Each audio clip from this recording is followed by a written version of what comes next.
He drops to his knees, chest heaving, but a smile breaks across his lips as a voice announces, "A new class! How did an average student become the Academy's prodigy, leaving even the geniuses in his dust?" But to understand how he got here, we need to go back to the beginning of it all. It all begins with the yellowed pages of an ancient diary, chronicling the arrival of a stranger in a tranquil village. The man, with a dangerous countenance, carried the gaze of one who had survived something horrific.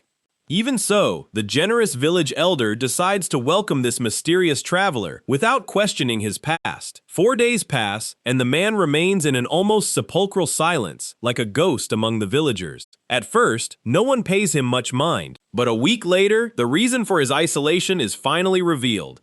The children whisper that he spends all day swinging a rusty sword in the backyard. Even with the chatter, the village routine remains undisturbed, and few truly care. He continues striking the air relentlessly, isolated behind an old, worm-eaten wooden gate. Months fly by, and rumors grow. They say he's a fallen knight, perhaps a mercenary seeking lost revenge. For the diary's author, all that gossip is nothing more than an annoying noise that steals his peace. Time doesn't stop, and the stranger has been training for over 6 months, without missing a single day of incessant practice. Eventually, curiosity overcomes even the most skeptical neighbor, who wonders what that man's true speed could be. He decides to peek through a crack, hoping to witness something extraordinary. However, for someone who has seen great swordsmen, the stranger's movements seem merely mediocre, lackluster, almost pathetic. The neighbor thinks there might be a sad story there, but that all that solitary effort will change absolutely nothing. Feeling foolish for wasting time watching, he finally decides to forget the matter and move on with his life. Life takes its course, and a new family of retired mercenaries moves into the tranquil village. The diary's author is enchanted by the gentle smile of the mercenary's daughter, planning to speak with her soon. Taken by new feelings, he returns to writing in his diary after a long time, recording his hope. 2 years later, that young woman becomes his wife, and happiness seems complete. A dream realized. But in the backyard next door, time seems to have frozen in an eternal loop, indifferent to the life that flourishes.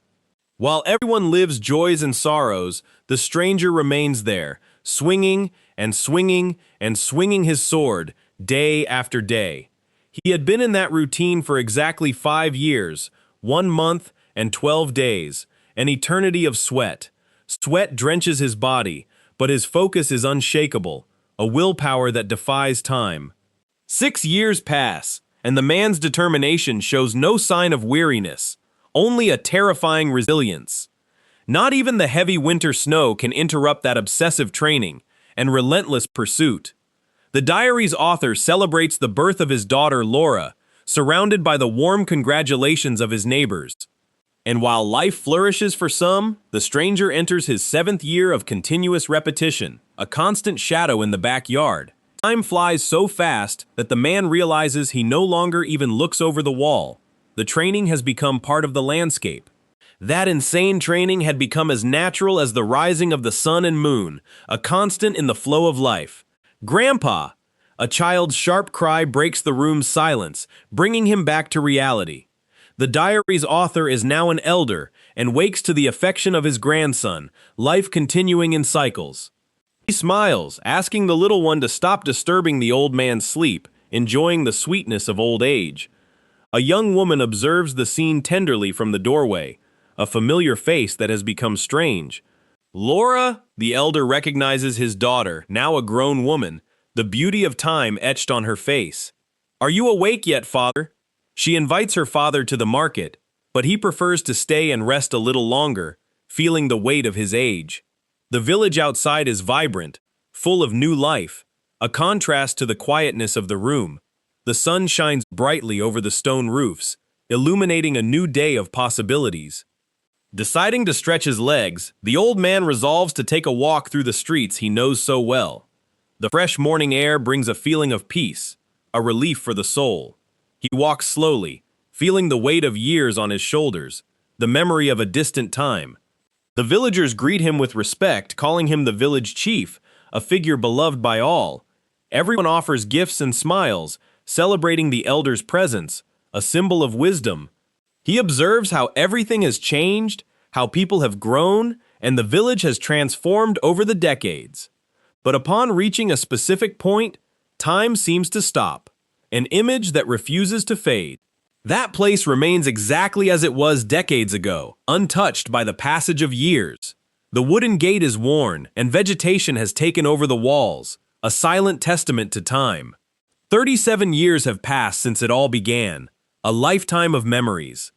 The elder feels a strange chill, a premonition, and stops before the entrance. Suddenly, a dry thud echoes from within the yard, shattering the heavy silence. He rushes in, fearing the worst has befallen the recluse. Shock paralyzes the old man at the sight before his eyes, an image that haunts him. The metal sword, heavy and worn, finally touched the ground, bringing an era to an end.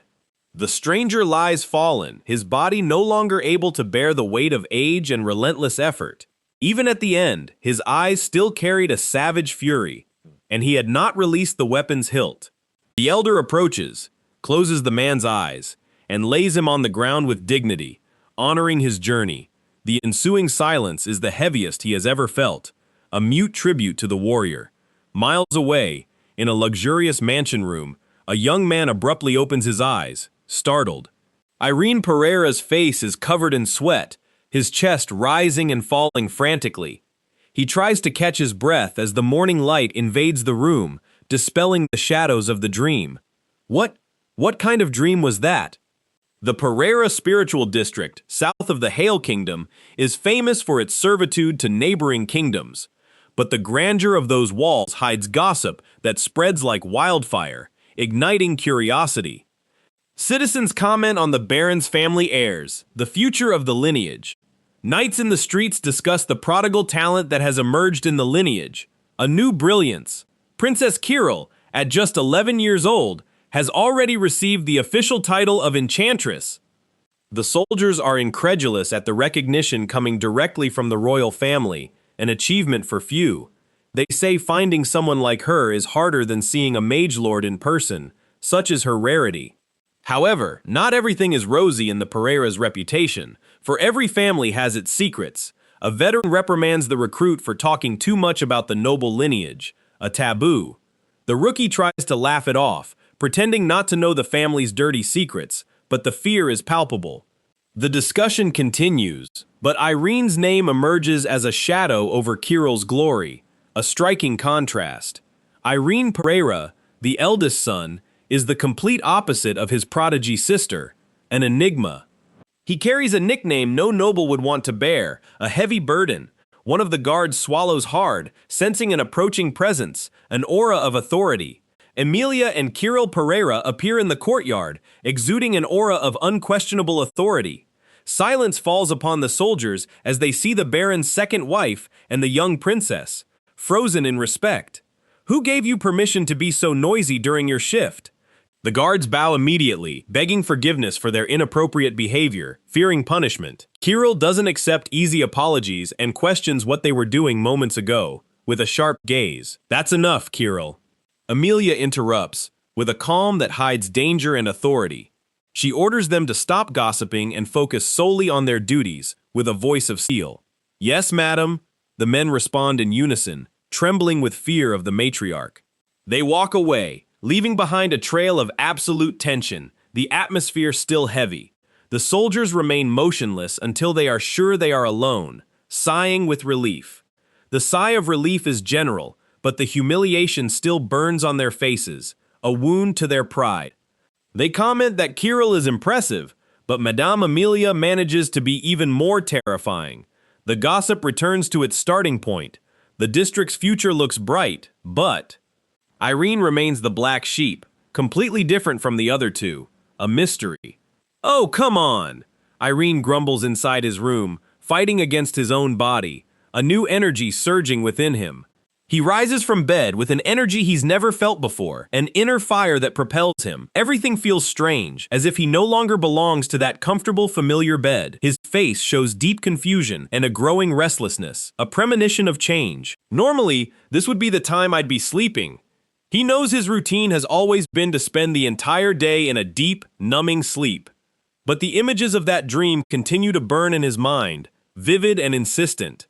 He can taste the effort, and the pain of muscles screaming for movement, a thirst for action. His legs tremble, and a tingling sensation courses through his limbs, a newfound vitality. Irene stares at his hands, realizing his body is craving something, an urgent need. My body is itching for something. I can't stay still, he explodes, rushing out of the room, driven by an uncontrollable impulse. Who's there? A guard asks upon hearing rapid footsteps in the corridor. The soldier is surprised to see the young master out of bed so early, an unprecedented sight. Irene stops in front of him, visibly nervous and sweating. Transformation. I'm telling you, my sword, I want to swing it, he declares, eyes fixed and determined, a new passion. The guard stares at the young man with an expression of utter shock, unable to believe what he's hearing. Sir? He exclaims, disbelieving what he just heard, a paradigm shift. At the Pereira family training grounds, the soldier's routine is interrupted by an impossible sight. The guards exchange confused glances, wondering if they're seeing a hallucination in broad daylight. The news spreads quickly. The lazy young master has finally appeared, an urban legend come to life. Irene's footsteps echo on the stone floor, firm and determined, announcing a new era. Everyone observes the heir who rarely leaves his chambers, an unexpected spectacle. Malicious comments arise in the corners, questioning what he's doing there, on his new stage. What's gotten into him all of a sudden? The surrounding knights whisper, curious and suspicious.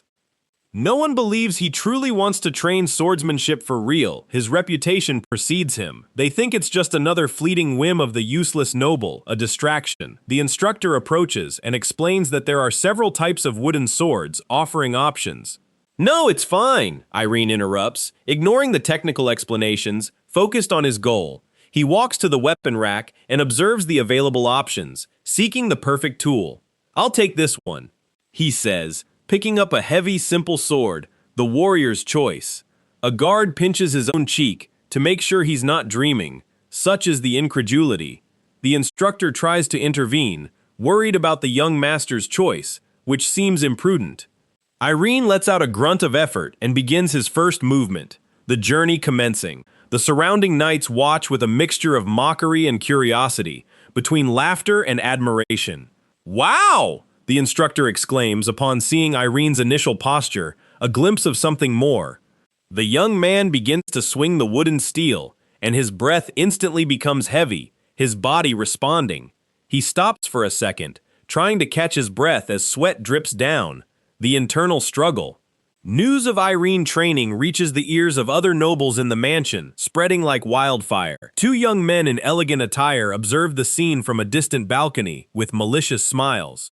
Irene ignores the fatigue and strikes the air with all the strength he possesses, a silent fury. He clenches his teeth, feeling the weight of the sword begin to punish his arms, pain as his companion. He truly looks pathetic, comments one of the nobles upstairs, disdainfully. They mock the fact that someone who has only slept his whole life would never have talent, the old narrative. What do you mean by that? Asks the other, noticing something different, a hint of doubt.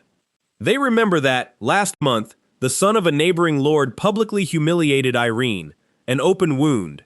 They say he held on to all that frustration and is now trying to unleash it in training, a silent revenge. They laugh, betting he won't last even 3 days in this routine, underestimating him. I bet he gives up in 30 minutes, says one of them, with a mocking laugh, bet placed. The instructor tries to give advice on the fundamental basis of swordsmanship, theory versus practice. Young master, why don't we start real training tomorrow? Irene feels every muscle in his body screaming in pain with each new strike, a symphony of agony. But why? He asks himself, feeling an inexplicable urgency, an inner calling. His feet falter, and his balance begins to fail drastically, his body at its limit. Suddenly the world spins, and he loses control of his own movements, vertigo. Irene collapses to the ground, his body reaching its physical limit much sooner than expected, a fall. As he lies there, the image of the stranger from his dream returns to haunt him, an inspiration, Whenever I swing my sword, the voice from the dream echoes in his mind, a guide. He feels all his anxieties vanish when he's in motion, a liberation. I can't stop, he roars internally, forcing himself to stand, a rebellion. His eyes gleam with a determination no one in that mansion had ever seen, a new fire. He continues training under the shocked gaze of the mustached instructor, defying all logic. The sun is almost setting, the man shouts, trying to stop him, time slipping away. Irene stops, confused, having not noticed the hours pass, immersed in his own world. Young master! The instructor rushes to support him before he collapses again, filled with worry. I can't feel my throat anymore. Irene murmurs, exhausted, his voice hoarse. You've pushed yourself too hard for today, the man exclaims, concerned for his condition. The sky is painted orange and purple as the day officially ends, coloring the close of an era. The instructor complains that Irene hadn't responded to his calls for hours, so deep was his immersion. He orders Irene to rest and warns him not to kill himself like this. A serious warning. All right? Though I don't even know if I'll train again. The moon emerges in the sky, illuminating the silent towers of Pereira Castle, a silvery shroud. Lying in his bed, Irene feels every fiber of his body burning with pain. A silent battle. I must have gone mad. Why did I try to copy what happened in the dream? He falls into a deep sleep, unaware that the fate of the lazy noble had changed forever that afternoon. Pereira Castle awakens to another day of profound changes, a new dawn. Irene is focused, feeling each movement pull him further from the shadow of the past, from laziness. The mustached instructor observes this strange routine and asks if he's going to train again. The young blonde explains he swings his sword to silence the thoughts that haunted him, a new therapy. He slams the table with a lion's hunger and orders, "Bring me more milk and sandwiches!" Meanwhile, at the city gate, the guards comment on today's results, the day's gossip. The blonde knight bets on his own victory and asks the recruit who he thinks will win. But the newcomer freezes upon seeing a hooded stranger asking for directions, a mysterious figure. The cloaked old man calmly asks how to reach the training grounds, with a serene voice. The guards stare at the elder with a mixture of doubt and respect, curious about the figure. I am merely a wandering knight, the man says, revealing his desire to visit the place, an obscure motive. He begins to rummage through his belongings, saying he has a permit somewhere, searching. The guards decide to escort him personally once their shift ends, out of respect or curiosity. They arrive at the Pereira training grounds, ready to check on the bet, suspense hanging in the air. But the guard captain suddenly stops, his eyes almost popping out of his face, utterly shocked. The young master is here, he shouts, unable to believe what he sees. An unthinkable sight. Astonishment is widespread because Irene is already on his fourth consecutive day of effort, but defying all expectations. The blonde guard celebrates his bet victory with shouts, rubbing it in his colleague's face. The loser grumbles as the other demands payment of the debt, the bet called in. Money exchanges hands, and the victorious guard's smile stretches from ear to ear, the joy of triumph. They comment that Irene must be training because of the humiliation he suffered from Lord Gairoon's son, a theory. The atmosphere heats up among the veterans, while the recruit merely observes the elder's silence, a keen observer. The wandering knight focuses his gaze on Irene, analyzing every detail of the boy. A silent assessment. He notes that the effort isn't just to pass the time, there's something deeper. The young man's dedication seems much deeper and more dangerous, an obsession. Even so, the old man perceives that Irene's technique is still poor and lacking strength, a long road ahead. The boy's breath gives out quickly because he lacks physical endurance, his body failing. Learning swordsmanship for such trivial reasons is a problem, the elder reflects, with wisdom. He believes the young man will give up soon, but something shifts in the air, a different energy. A strong, sudden wind sweeps through the courtyard, startling everyone present, a premonition. The guard points to the sky, paralyzed by what he's seeing, in a panic. Irene stops his training and looks up, sweat trickling down, curious. A colossal creature dives from the clouds, tearing through the wind with its powerful wings. A griffin? The legendary beast? Irene mutters, disbelieving the sight, a legend made real. Riding the beast is Irene Pereira, the family's young prodigy, a smirk of superiority gracing her lips. The griffin is a blend of lion and eagle, a creature of absolute power, a terror in the skies. Its hide is described as strong as steel, a creature belonging only to legends. Until now. Kiro lands with an air of authority, causing the soldiers to recoil in fear, utterly powerless. She possesses the rare gift of breathing life into her own magical creations. The beast's gaze is so vivid, it seems to possess a soul of its own, an extension of its master. Kirill points a finger, commanding the soldier to approach immediately, her voice sharp with authority. The man trembles from head to toe, responding with a shriek of terror, completely overcome by fear. She continues to berate all the guards who were slacking at their post, showing no mercy.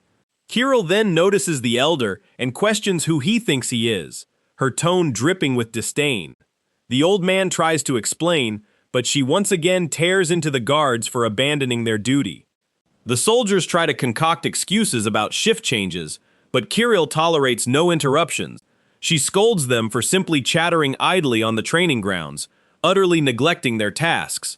The pressure she exerts is overwhelming, making the atmosphere heavy, suffocating.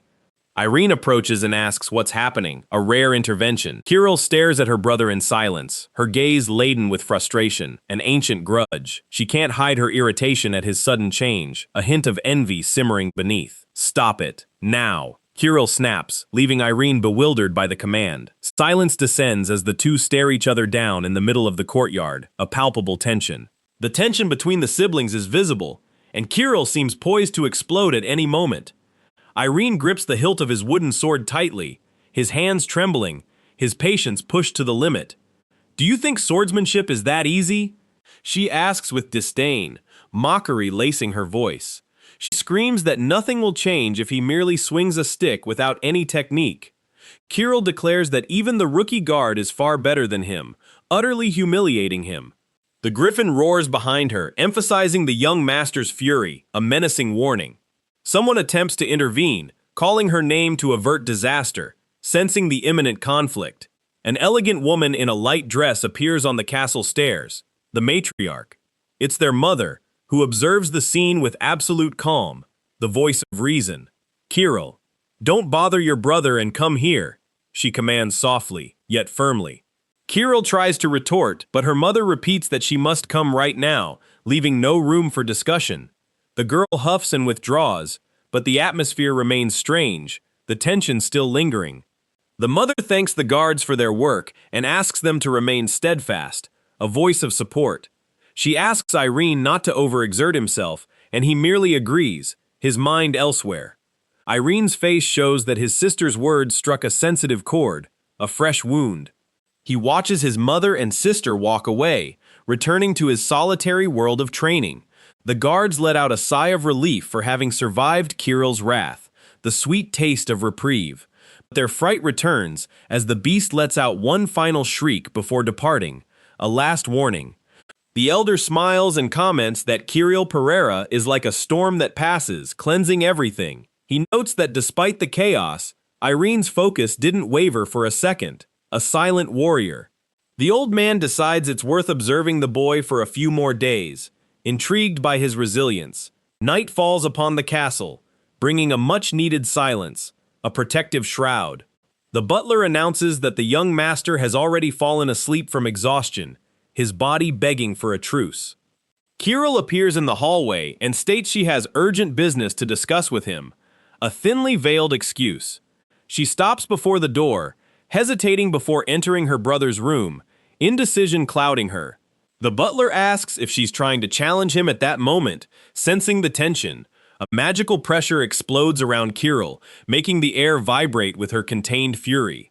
The man recoils, shocked by the intensity of the young woman's aura, her raw power. This pressure is unbearable, he thinks, nearly losing his footing. Kirill warns him not to tell anyone about what happened that day, a secret she guards fiercely. She enters the room, carefully carrying something in her arms, an unexpected gesture. The butler stays behind, unable to grasp the complexity of her feelings, her confused mind. A small magical cat doll begins to play a soft flute, a melody. Irene sleeps soundly as the melody fills the room, calming his exhaustion. Upon waking, he sees the small cat in a hat, sitting on his desk. A surprise. On the floor, there's an envelope Kirill left before leaving. A message. In the letter, she apologizes for what she said that morning and shows concern, a plea for peace. She explains that she left the doll to help him rest better, a gesture of affection. Irene flips the paper and finds more words of affection from his sister, a silent reconciliation. He realizes that Kirill and his mother truly care about him, a relief in his heart. A maid knocks on the door announcing that the meal is ready, the call of hunger. Irene decides that today, for the first time in a long time, he will eat with his family, a new beginning. The butler rushes to inform everyone, shouting that the young master has changed, the news spreading. The meat is carved at the table, and the atmosphere is one of complete surprise. The family reunited. His father and mother watch Irene eat with gusto, while Kirill remains silent, processing the change. The young man's face is clean, and his eyes gleam with new clarity, a spark of purpose. "Thank you for taking care of me when I was just a lazy bum," he says. He apologizes for making them suffer and declares his love for all of them, an open heart. Irene's father smiles, feeling a huge weight lift from his shoulders, pure happiness. He takes the moment to ask about his son's new interest, swordsmanship. The patriarch comments that he heard about the training, but asks him not to overdo it, a father's concern. Irene assures him that everything is fine and there's no need to worry, reassuring him. In the courtyard, two men watch Irene train with a heavy sword, the daily spectacle. 15 days have passed since this insane routine began, pure persistence. They wonder if he's finally come to his senses or if he'll soon collapse, still skeptical. One of them asks who the old man in the red cloak is who never leaves, a mysterious figure. The other replies that he's just a spectator who managed to get permission, an observer. The elder reflects that he has been observing Irene's training for 10 days now, time passing. "I was completely wrong about him," the old man admits to himself. He recalls that Irene's reputation was that of a lazy person, but the reality is different, surprising. The boy lives each day with the mindset of a blacksmith hammering steel, with dedication. It's a pure, raw dedication without any deviation of focus, an overwhelming force. The elder narrows his eyes, noticing something extraordinary in Irene's movement. A gleam. He sees in a 15-year-old boy a will of steel that veteran heroes take decades to achieve. The old man wonders how far this young man will be able to go, the uncertain future. He calls the caretaker and asks about Irene's swordmasters, investigating. The man asks if the young noble had any formal training before, surprised. The caretaker explains that he trains alone, without a master, just following his own instinct. He reveals that the official master assigned by the Lord would be Knight Orn Juker, a name. "No!" the elder shouts, startling the poor employee, pure indignation. The said master is shown getting drunk the night before training began, a drunkard. The old man is furious at the thought of leaving a talent like Irene with a drunk, such a waste. He decides that he needs to act immediately and can no longer just watch, the decision made. The elder's gaze burns with the authority of a true warrior, a clear purpose. He meets with the Lord and confirms his suspicions about his son, revealing the truth. Irene's father is shocked to learn of his own son's hidden potential, a revelation. He stares into space, processing the greatness of the opportunity that has arisen, the future. The mark of the Chrono Swordsmanship School appears on the screen as a seal of destiny, a new journey. Irene holds an official letter of recommendation for the prestigious academy, his passport. Being a student there guarantees noble status anywhere in the kingdom, a great honor. The father watches his son, knowing his life will never be the same, his path laid out. Irene asks what this means for his immediate future, his curiosity piqued. The silence in the Lord's office is heavy with expectation and pride, a solemn moment. His father warns that he will face terrible struggles if he chooses this path, a caution. Irene looks at his own hands, feeling the weight of that decision, the burden.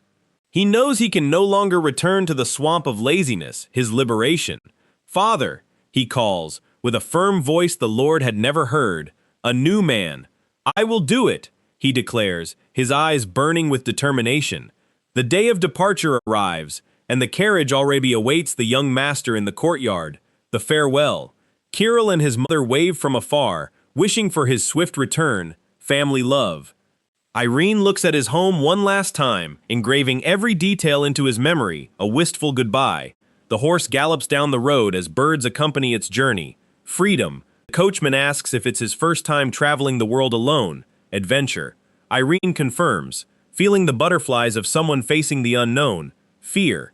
The man hands him a gift from Kirill, a sword-shaped pendant, an amulet.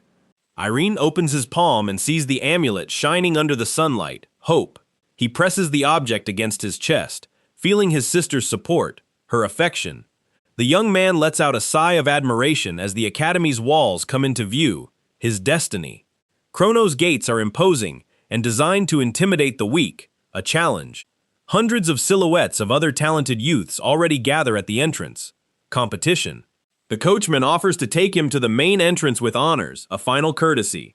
"No, it's all right," Irene replies, stepping down from the carriage. Humility. The man is surprised by the young noble's sudden humility. A transformation.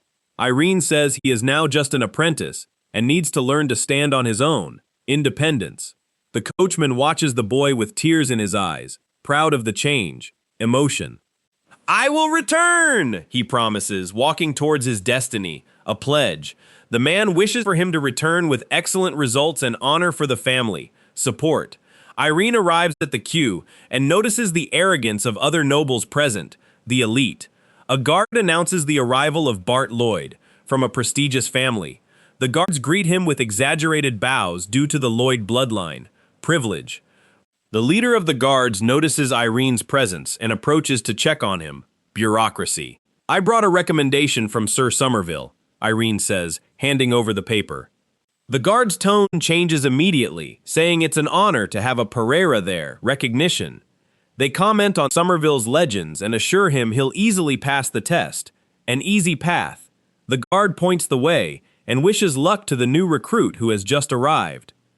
"Thank you for the encouragement," Irene replies, crossing the definitive threshold into his new future. The guards watch him walk away with a hint of suspicion in their eyes. Doubt. They don't understand what the lazy noble of the Pereira family came to do in such a rigorous place. To the veterans, Irene seems too weak to have attracted the interest of a master like Somerville. The young man swallows hard and places his hand on the massive door separating his past from glory. The creak of heavy metal echoes through the corridor like a dark warning, an omen. Inside, hundreds of sharp gazes pierce him like daggers ready to strike. The atmosphere is frigid and charged with a competitiveness that borders on unbearable. Irene feels the weight of the silent judgment from every student present in that room. The pressure.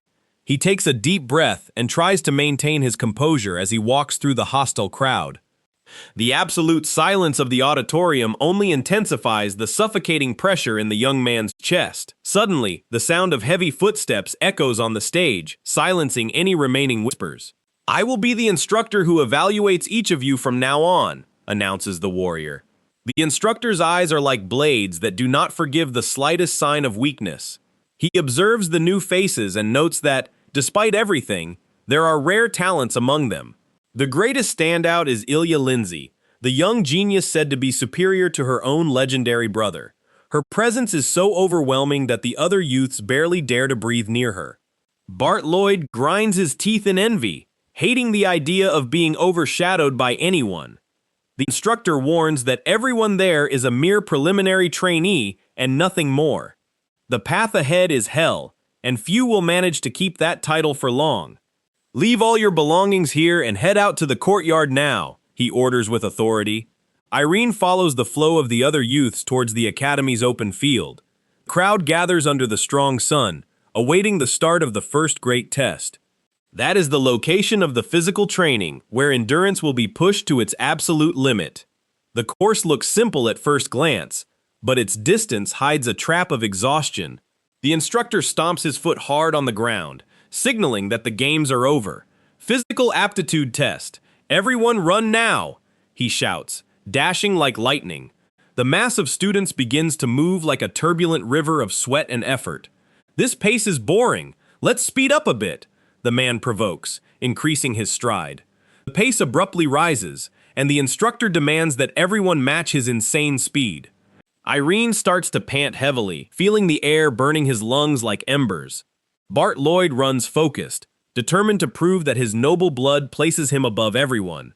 He decides to stay slightly behind, just to observe the failure of his competitors. His eyes turn to the lazy one, and an arrogant smile appears on his face. Irene is on his knees in the dirt, barely maintaining consciousness as the world spins. My heart is going to explode. I can't take this pain anymore, he thinks, desperate. The crowd passes him without looking back, leaving him isolated in the dust of the courtyard. The boy completely collapses, feeling every muscle in his body beg for a rest that doesn't come. The red-haired instructor glances at his failure, but does not stop the race. I can't take another single step. Irene's mind begins to waver. But something deep in his soul refuses to accept that humiliating defeat. He forces himself to stand, even with his legs trembling as if made of twigs. Bart Lloyd watches the scene from afar, incredulous at such stubbornness from someone so weak. Irene starts running again, his face bathed in sweat and tears of pure effort. This is nothing compared to what I sought, a voice of determination whispers. He clings to the imposing image of the wandering knight who changed his life forever. The memory of those firm, unshakable steps propels him through the physical pain. I want to be like him, he screams internally, pushing his body beyond the possible. The burning desire to reach that master level is greater than any agony. His eyes gleam with a will of steel that no one in that academy expected to see. Irene's expression changes completely, focusing only on the horizon and overcoming. The old title of lazy noble no longer makes sense in the face of such grit. One of the observers is surprised to realize that the boy is still standing. The green-haired man notices the superhuman effort the young man is making. Irene is at his biological limit, with pale skin and ragged breath. He becomes a silhouette moved only by the raw force of his new conviction. His sighs are heavy and laden with a pain that few there could endure. He sees the other runners only as obstacles he needs to overcome one by one. The world around him begins to darken and spin as he ignores his body's warnings. Extreme exhaustion finally defeats the young man's balance, and he begins to sway. Before hitting the ground, Irene is quickly supported by the instructor's firm hands. The other students look back with disdain, commenting on the rookie's collapse. The instructor realizes the boy is one step away from a deep faint. What an interesting boy you've proven to be, the master thinks, seeing the inner fire. Irene loses consciousness right there, too exhausted to utter any other word of command. Hours later, he awakens in a silent environment, smelling medicinal herbs. Confusion stains the young man's face as he tries to understand exactly where he's ended up. Don't worry about your body, you're completely fine now, says the doctor. Allow me to introduce Instructor Run Tarhal, the man responsible for the recovery room. Ah, thank you very much, Irene replies, feeling an invigorating energy coursing through his veins. Tarhal jokes that the swift recovery is solely due to his unparalleled medical talent. It seems we'll be seeing each other often, Irene Pereira, the instructor comments with a smile. Irene responds with a seriousness that makes the doctor laugh at his lack of humor. The instructor then extends a scroll containing crucial information about Irene's performance. Irene asks what that document is, with a look heavy with curiosity. Tarhal explains it was just a test to measure the initial capabilities of each trainee. He says the ranking serves to motivate the best and challenge the last. The doctor assures him that in just 1 year, that ranking will be completely flipped upside down. He notices that Irene shows no sadness or shame regarding his current position. All right, the boy accepts, focused only on what he needs to do next. Run Tarhal is intrigued by the mental resilience of this young man everyone called lazy. Now hurry up, you can't skip class on your first official day, he orders. The boy stands up and runs to join the rest of his class. In the main auditorium, the atmosphere is one of severe discipline, bordering on unbearable. Instructor Karaka takes command of the class with an impeccable and rigid posture. He warns that everyone's routine will be dictated by a meticulously timed schedule of activities. The day will be divided between physical exercises, theoretical studies, and short periods of rest. Karaka makes it clear that any deviation from the rules will be punished with the necessary rigor.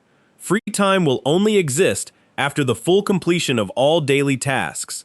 The training rooms will be open for trainees who wish to practice on their own. Great, I'll finally be able to use my sword in this place, Irene thinks with hope, but the instructor raises a finger in warning and immediately cuts off the young man's enthusiasm.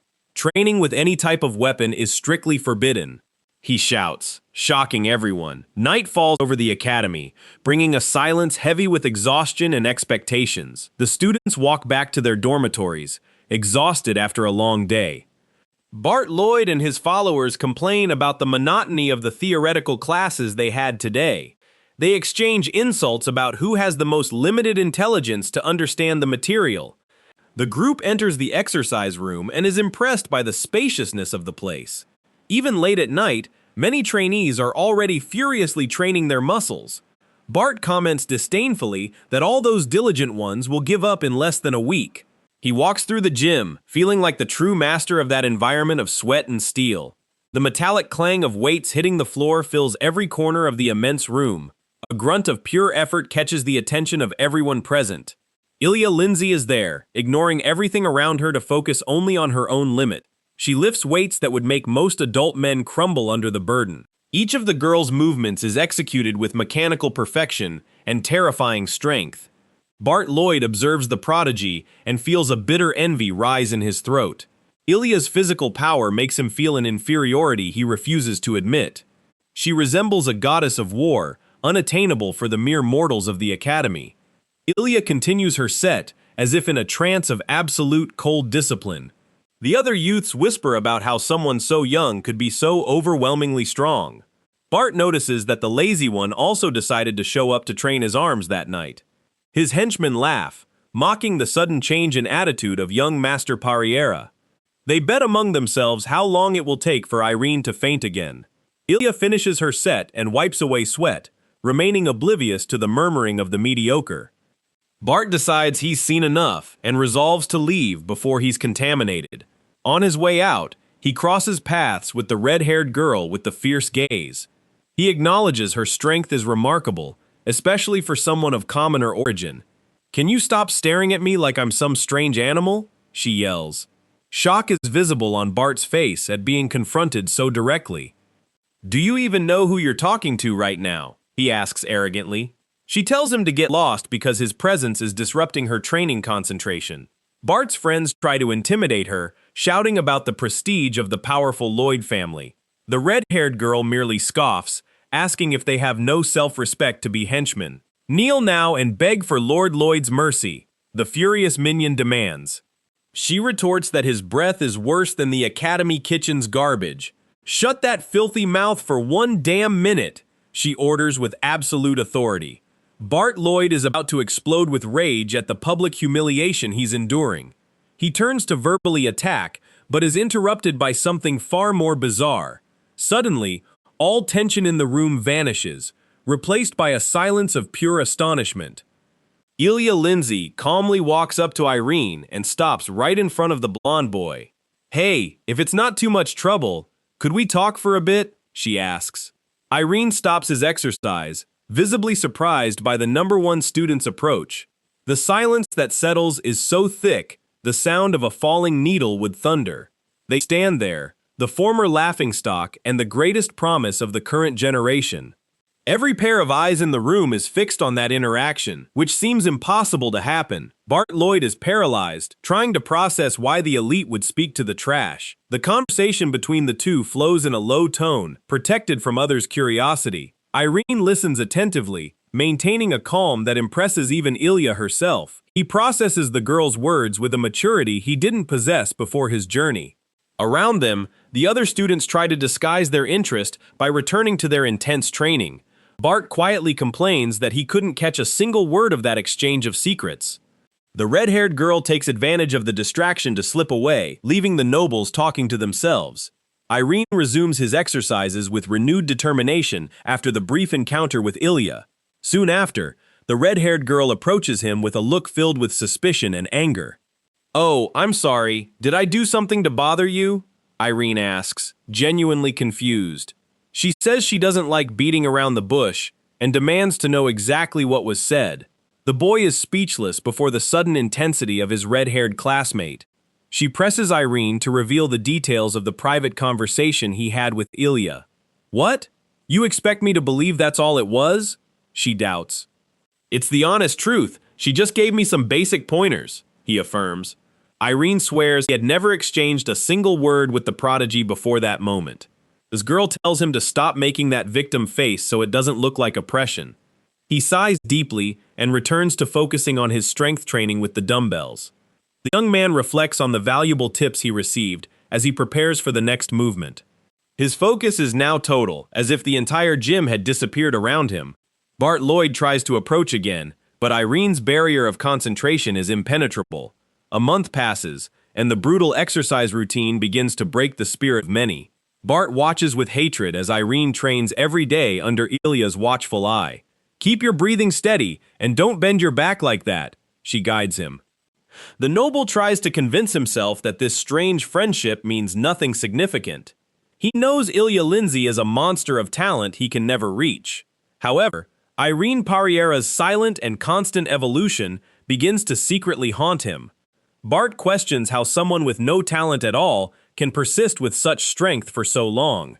He firmly believes that as soon as the pain increases, Irene will revert to his lazy self. "Enough talk. Let's hit the track. I won't lose to that worm." Bart Lloyd stares at the horizon with an uncertain gaze, sensing that the Academy's pace is about to change drastically. Suddenly, Judith rushes past him like a hurricane of determination, leaving the blue-haired noble utterly perplexed by such energy. The surrounding students whisper, "Wow, Judith really pushes herself.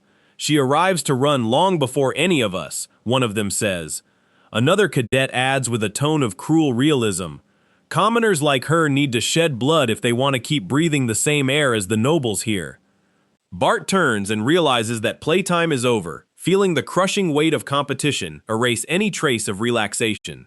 He walks firmly and warns those behind him, "If this is too much for you, you can come slowly, but I won't wait." With eyes burning with focus, he commands, "Put all your strength into this and follow me. The real training starts now." The heavy sound of boots hitting the gym floor echoes like a war march, announcing a new phase of sacrifices. The instructors watch the group from the shadows, and one comments that this year the students are truly willing to go all the way. Sweat pours and muscles scream as each young person throws themselves into a routine of jumps and exercises that seems endless. The green-haired instructor looks to the corner of the room, and his thoughts drift to the one everyone called lazy. He shakes his head negatively, as if correcting a grave error he made in his previous judgment. Watching Irene lift heavy dumbbells with perfect technique, he admits, "No, we definitely can't call him a useless noble anymore. He's completely changed." Suddenly, Instructor Karaka claps his hands and summons everyone to the center. "Attention! We have a crucial announcement to make to everyone today." Silence falls over the hall like a lead blanket as he finishes. "The time for your midterm evaluation has finally arrived." He points to an immense diagram and explains that this will be the hellish course everyone will have the duty to complete. Karaka shouts with an authority that makes the walls tremble. "You only need to finish the entire circuit before the time limit expires." The news explodes like a bomb, and Judith clenches her teeth, while other students desperately murmur that completing all of it on time is impossible. The instructor ignores their fear and continues, "There's nothing difficult about it, it's just the skills you've learned in these 4 months here." He crosses his arms and emphasizes that rankings don't matter now. The only real objective is to cross the finish line on time. But he throws out a motivational hook that makes everyone's blood boil. The schoolmaster will personally award the 5 best students of this evaluation. Karaka's face leans in as he finishes the sentence. The test will begin exactly 10 days from now, promptly at 9 in the morning. He releases the students to train freely until then, wishing good luck to the survivors as he exits the hall. A student approaches Bart Lloyd and asks with a hint of sarcasm, "Sir Lloyd, Will you be all right with all this pressure? Before Bart can respond, his green-haired follower intervenes. Of course he will. Do you think Sir Lloyd is a failure like you? Bart ignores the flattery and fixes his eyes on Elia Lindsay and Judith, knowing they are the barriers to be overcome. He thinks to himself that, being conservative, he must secure his spot in the top 5 to avoid any risk of humiliation. But something deeply bothers him, a presence he still can't accept as a real threat to his noble pedestal. Meanwhile, Irene Pereira is already on the track, running at a speed that makes the wind whistle in his ears. The Academy Castle silently observes the desperate efforts of these young people, seeking a place in the sun among the elite swordsmen. Judith lets out a cry of effort as she completes her set, feeling every fiber of her body being pushed to its absolute limit. New record! I think that's enough for today, she says to herself, trying to control her breathing. She wipes the sweat from her face, but her gaze locks onto a figure still training at the back of the gym, without pause. The young commoner watches Irene with a mix of shock and curiosity, seeing the spark of determination in his blonde eyes. Panting, she realizes that Irene hasn't stopped for a single second, ignoring the exhaustion that should have felled an ordinary man. Judith wonders if he's training beyond his limit again, and notices how his physique has evolved since the first day. She whispers just one word that carries all her astonishment. How? Rage begins to bubble within Judith as she wonders, how can I have less perseverance than a guy they said was a useless slacker? She grips the dumbbell so hard her knuckles turn white, refusing to be left behind by Irene. Elsewhere in the academy, the assistants check the lists and notice that about 30 people are standing out this year. A bearded man comments that 30 is an impressive number of promising talents concentrated in a single class of rookies. It is then that an overwhelming presence emerges. Ian, the master of Chrono School, decides it's best to see for himself. He greets the new assistant with a kind smile and asks if he truly came from the kingdom of Adon to learn. Ian, with the humor of someone who has seen it all, asks the young man how old he thinks the old master looks. The assistant guesses 52, and Ian bursts into laughter, revealing he is 90, even promising to double the young man's salary for the flattery. The master watches the students training and comments on how different they are from last year's cadets, praising the instructor's work. Suddenly, Ian's amused gaze turns serious and analytical, focusing on a specific figure moving with perfection. The instructor points to the silver-haired girl. That's Elia Lindsay, the family's second genius. She has never lost first place. Ian observes Ilya with a hint of sadness, regretting that such a talented young woman is so obsessed with following in the footsteps of others. He asks if that's the stubborn girl they spoke of, and the instructor confirms that Ilya is a monster of dedication. She is clearly overdoing it, says the master. Have you tried to stop her from destroying herself at this insane training pace? The green-haired instructor sighs, saying she simply doesn't listen to anyone, being the most stubborn cadet he's ever encountered. Ian admonishes the instructors, asserting that it would be a tremendous waste of talent to allow her to train until total physical collapse. With decades of wisdom, he concludes there must be a reason behind such fury and decides to go ask personally. The assistants watch from afar, doubting that even the great master Ian could make the prodigy girl cease her exercise. Suddenly, the master freezes in place with an expression of absolute astonishment, something rarely seen on a man of his stature.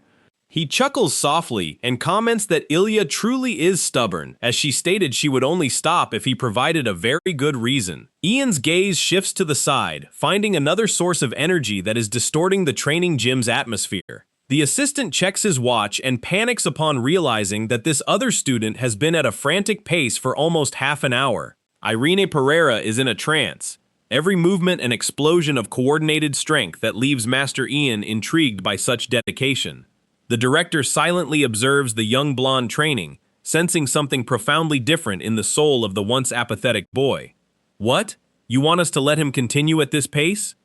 Asks the instructor, fearing for student Irene's health, but Ian merely watches the sweat fly from Irene's face, seeing a flame that cannot be extinguished by external commands. Irene lets out a heavy sigh, feeling the air burn his lungs as he tries to catch his breath after the exhausting set. He lies on the ground, his heart pounding against his ribs, feeling the weight of all the effort accumulated over the past few months. In his mind, he reflects that many strange and wonderful things have happened in just a few months since he left home. He realizes that people who once mocked him now look at him with caution and respect, and this change makes him feel strange. Why is Ilya helping me? He wonders. She doesn't seem like someone who helps others purely out of pity. The young blonde closes his eyes, and the darkness takes him back to the origin of all this fire that now consumes him. A vision emerges.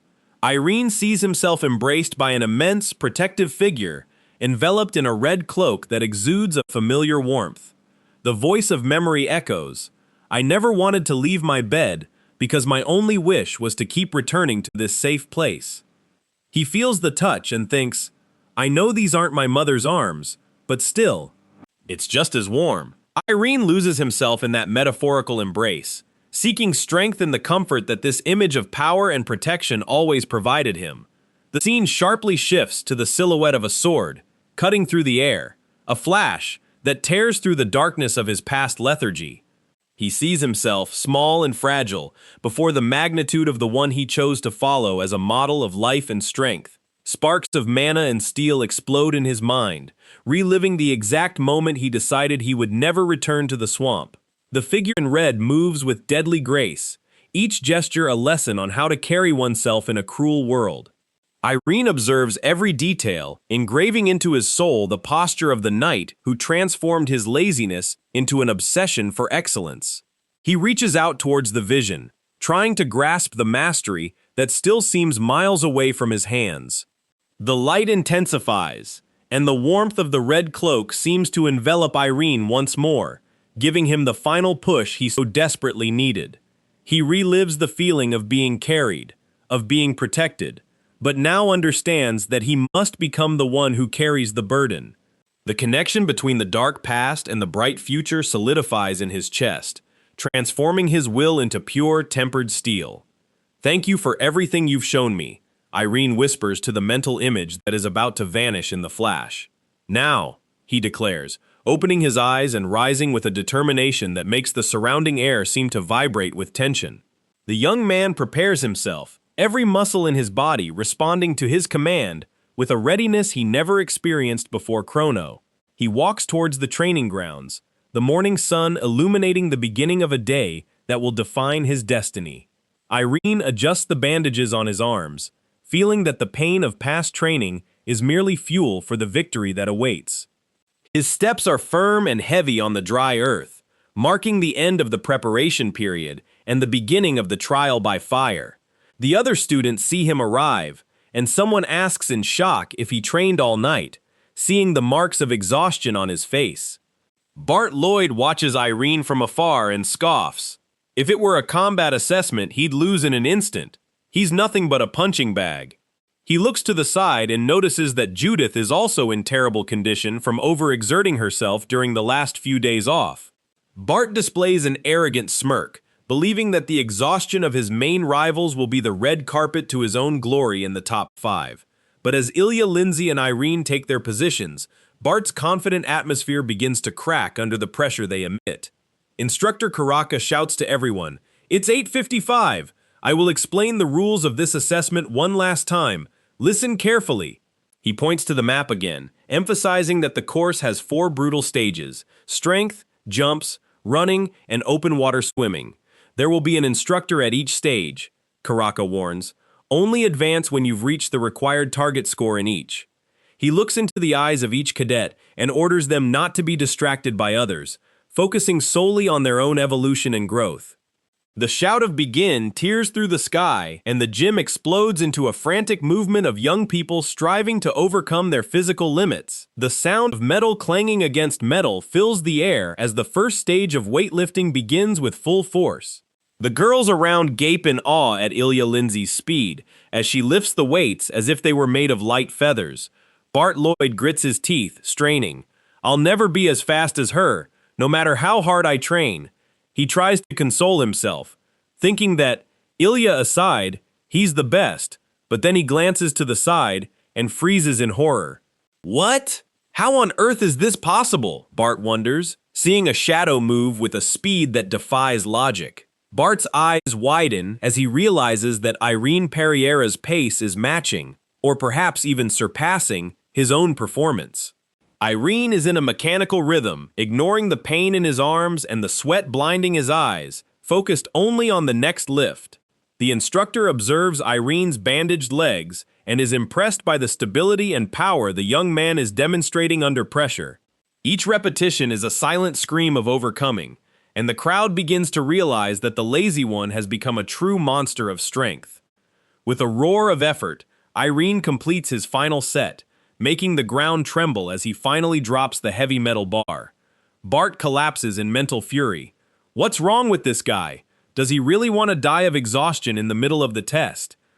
The announcement echoes across the field. Ilya Lindsay, stage 1 approved. She strides like a queen among the still gasping students. Bart feels a chill down his spine when he hears the next name, something he prayed wouldn't happen so quickly. Ilya pauses for a second and glances back, surprised to feel someone hot on her heels, someone she didn't expect to see there. The instructor bellows at the top of his lungs, "Irene Pereira!" And Bart can only stammer a "no way" laced with pure disbelief. Stage 1 approved. The shout confirms that Irene is now standing side by side with the Academy's greatest prodigy. Without losing a second, Irene sprints to the next challenge, leaving behind a trail of dust and the wounded egos of his peers. The surrounding students argue about how that could have happened, while Bart tries to keep calm, ordering them to ignore what they just witnessed. Irene positions himself for the jumps, and Bart yells, "Go ahead! Laugh all you want now, but you'll all fail the next stage." Stage 2 begins, the box jumps, and Irene feels adrenaline surge through his body like an incandescent, unstoppable river of fire. He leaps with an explosion of power, feeling every muscle fiber respond with a strength he's never felt before. "My body, it feels different, it's hot," the young man thinks, marveling at the sensation of lightness and power in his legs. He remembers how he used to feel heavy and slow, but now every movement seems fluid and charged with a deadly intent. For an instant, fear arises. What if I end up burning out before finishing the whole course? Doubt tries to settle in. "No!" he screams internally, crushing the hesitation before it can slow the frantic pace of his box jumps. "Faster! It's still not enough! I need to be much quicker than this." Irene pushes himself, shoving exhaustion to the back of his mind. The instructor can barely follow his movements with his eyes, seeing only a blonde blur that moves up and down non-stop. He demands more from himself, feeling the image of the Red Knight watching him from somewhere, expecting nothing less than perfection. The verdict comes too fast for the others to process. Irene Pereira approved for stage 2, leaving the testing field in silence. "What?" Bart Lloyd lets out a cry of utter frustration, his arms trembling under the weight of the dumbbells he still carries. He can't believe that the guy he most despised is dominating the assessment so absolutely and humiliatingly for the nobles. Bart tries to accelerate his pace, but his muscles are already starting to fail due to the stress of trying to keep up with Irene's progress. Judith is also in the struggle, lifting weights with a wild fury in her eyes, refusing to accept that Irene is more persistent than her. Master Ian observes everything from above, with an enigmatic smile suggesting he already foresaw the storm this blonde boy would bring. Irene now sprints to the open field, sweat drenching his shirt as he prepares for the cardiovascular endurance test. Stage 3 begins, long-distance running, the moment when most cadets usually collapse from lack of breath. He sees Ilya Lindsay ahead, running with an elegance that seems to require no effort at all, but Irene is closing the distance between them. The silver-haired girl feels his presence and quickens her pace, unwilling to let anyone, much less him, catch up to her on the trail. Irene's focus is total, his eyes fixed on Ilya's back, using her as the beacon that will guide him through the pain of the run. Ilya glances over her shoulder and thinks, "What is this? How can he still maintain this constant speed after 2 stages?" She feels something strange in the air, a pressure that shouldn't come from a student who, until recently, couldn't even train. Irene feels the same strangeness, but for him, it's a sensation of liberation, as if he's finally breaking the chains of the past. What is this feeling growing inside me? He questions himself as his feet pound the ground with a perfect rhythm. He begins to understand that his will is no longer an obligation, but an ardent desire to exist with purpose. I want to win, the silent declaration echoes in his heart, granting him a new wave of pure, visceral energy. Ilya Lindsay accelerates even more, realizing that Irene won't give up and that this assessment has become something much greater than a mere grade. The two run side by side for a moment, the Academy's two biggest surprises testing each other's limits in silence. Irene feels the sun's heat, but the fire within him is much hotter, burning away any trace of doubt that still remained in his soul. Suddenly, a red blur appears in Irene's peripheral vision, moving with an aggression that catches everyone's attention on the track. It's Judith. She's running as if her life depends on it, her eyes bloodshot and her breath coming in short, gasping sobs. Judith! Irene wonders, noting that her posture is wrong and her legs seem about to give out at any moment. The girl ignores everything around her, focused only on the idea of not being surpassed by anyone, especially by a noble like Irene. I won't lose! I will never lose to people like you! She screams internally, pushing her body beyond exhaustion. In her mind, the memory of entering Chrono resurfaces, a place where even high-class nobles often fail the tests. She remembers the voices that said people like her were everywhere and would soon lose their sense of reality and become brazen. Judith clenches her fists, recalling every humiliation and every scornful look she received for being a commoner among the elite. Rage is her fuel, but it's a dangerous fuel, consuming her physical reserves far too quickly for the final stage. I won't lose to anyone! This promise is what keeps her on her feet as she approaches the swimming stage. Irene's face appears in her thoughts, and she feels a pang of envy at the ease with which he seems to be progressing now. I will never lose! She dives into the water with a violent splash, ignoring the danger warnings her body is sending. Stage 4 begins. Long-distance swimming, the ultimate test of endurance in a hostile and grueling environment. Judith strikes the water forcefully, but her movements are becoming uncoordinated and heavy, fatigue finally taking its toll. Irene enters the water right behind her, swimming with an efficient technique that conserves energy while maintaining a steady, safe speed. He observes Judith ahead and realizes something is wrong. The bubbles she exhales are too frantic, a sign of panic or extreme pain. Suddenly, Judith lets out a groan that gets lost in the water, feeling a sharp, paralyzing pain shoot up her right leg. It's a severe cramp, the result of ignoring her body's warnings throughout the intense, non-stop assessment day. Irene notices the moment she stops swimming and begins to sink, his eyes widening as he sees the desperation on his classmate's face. Ugh! Judith tries to fight the pain, but her muscle is locked up like a stone, preventing her from staying afloat.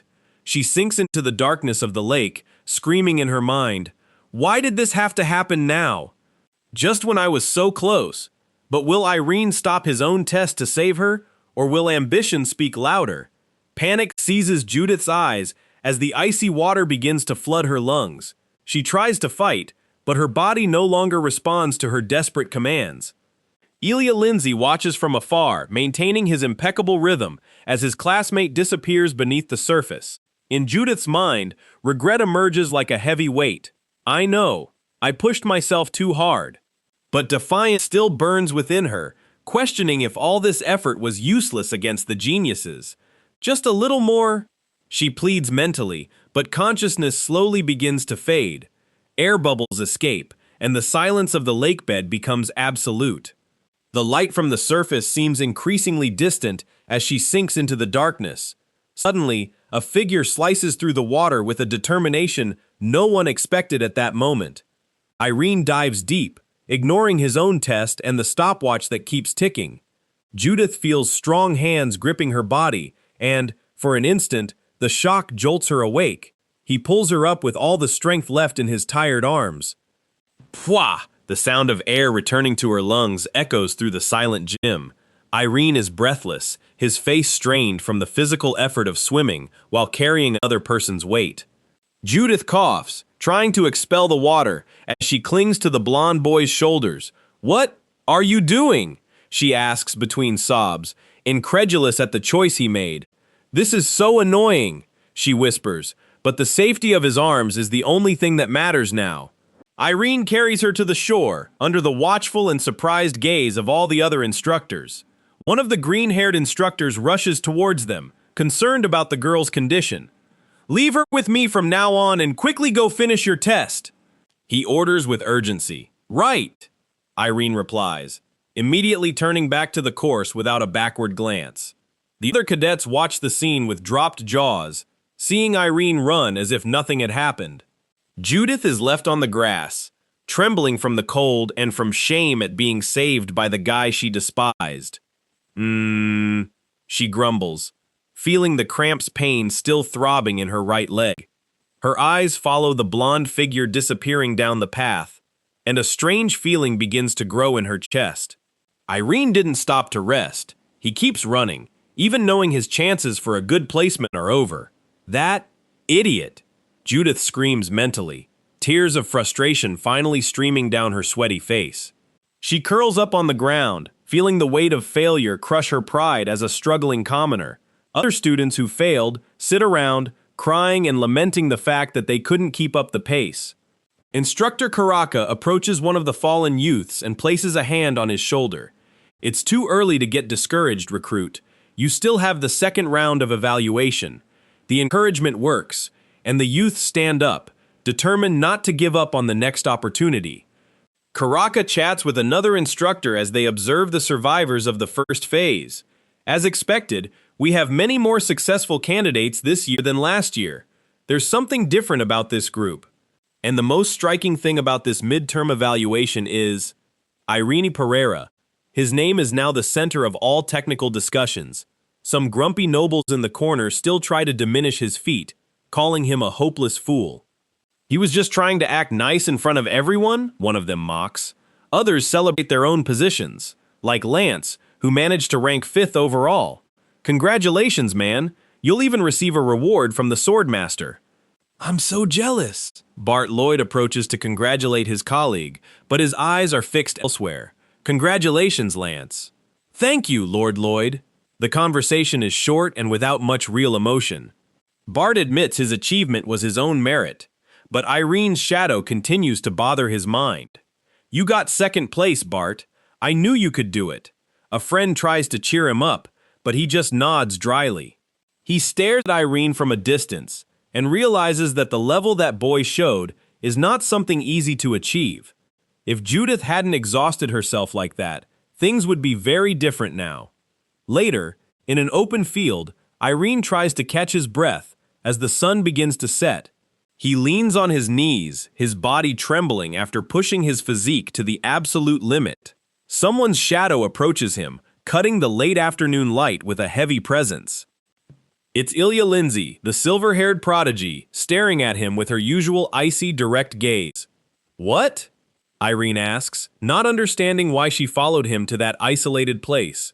She crosses her arms, looking disappointed, or perhaps just curious about what she just saw. "You know what I'm talking about, don't you?" Her voice is firm and straightforward. Ilya wants to know what's going on in his head to throw away a golden opportunity because of Judith. "Are you talking about me saving Judith?" he asks, wiping the sweat from his forehead. "Why would you do something like that? It was a completely illogical decision for a swordsman." Irene is silent for a moment, looking at his own hands that are still trembling from exhaustion. He begins, trying to find the right words to explain a pure impulse. "I just felt like I had to do it. It wasn't something I stopped to plan. That makes no sense. If you didn't do anything, the instructors would have saved her anyway. Why give up a prize from the continent's greatest swordmaster for such a foolish reason? Now the people who made fun of you will continue to have reasons to laugh at you."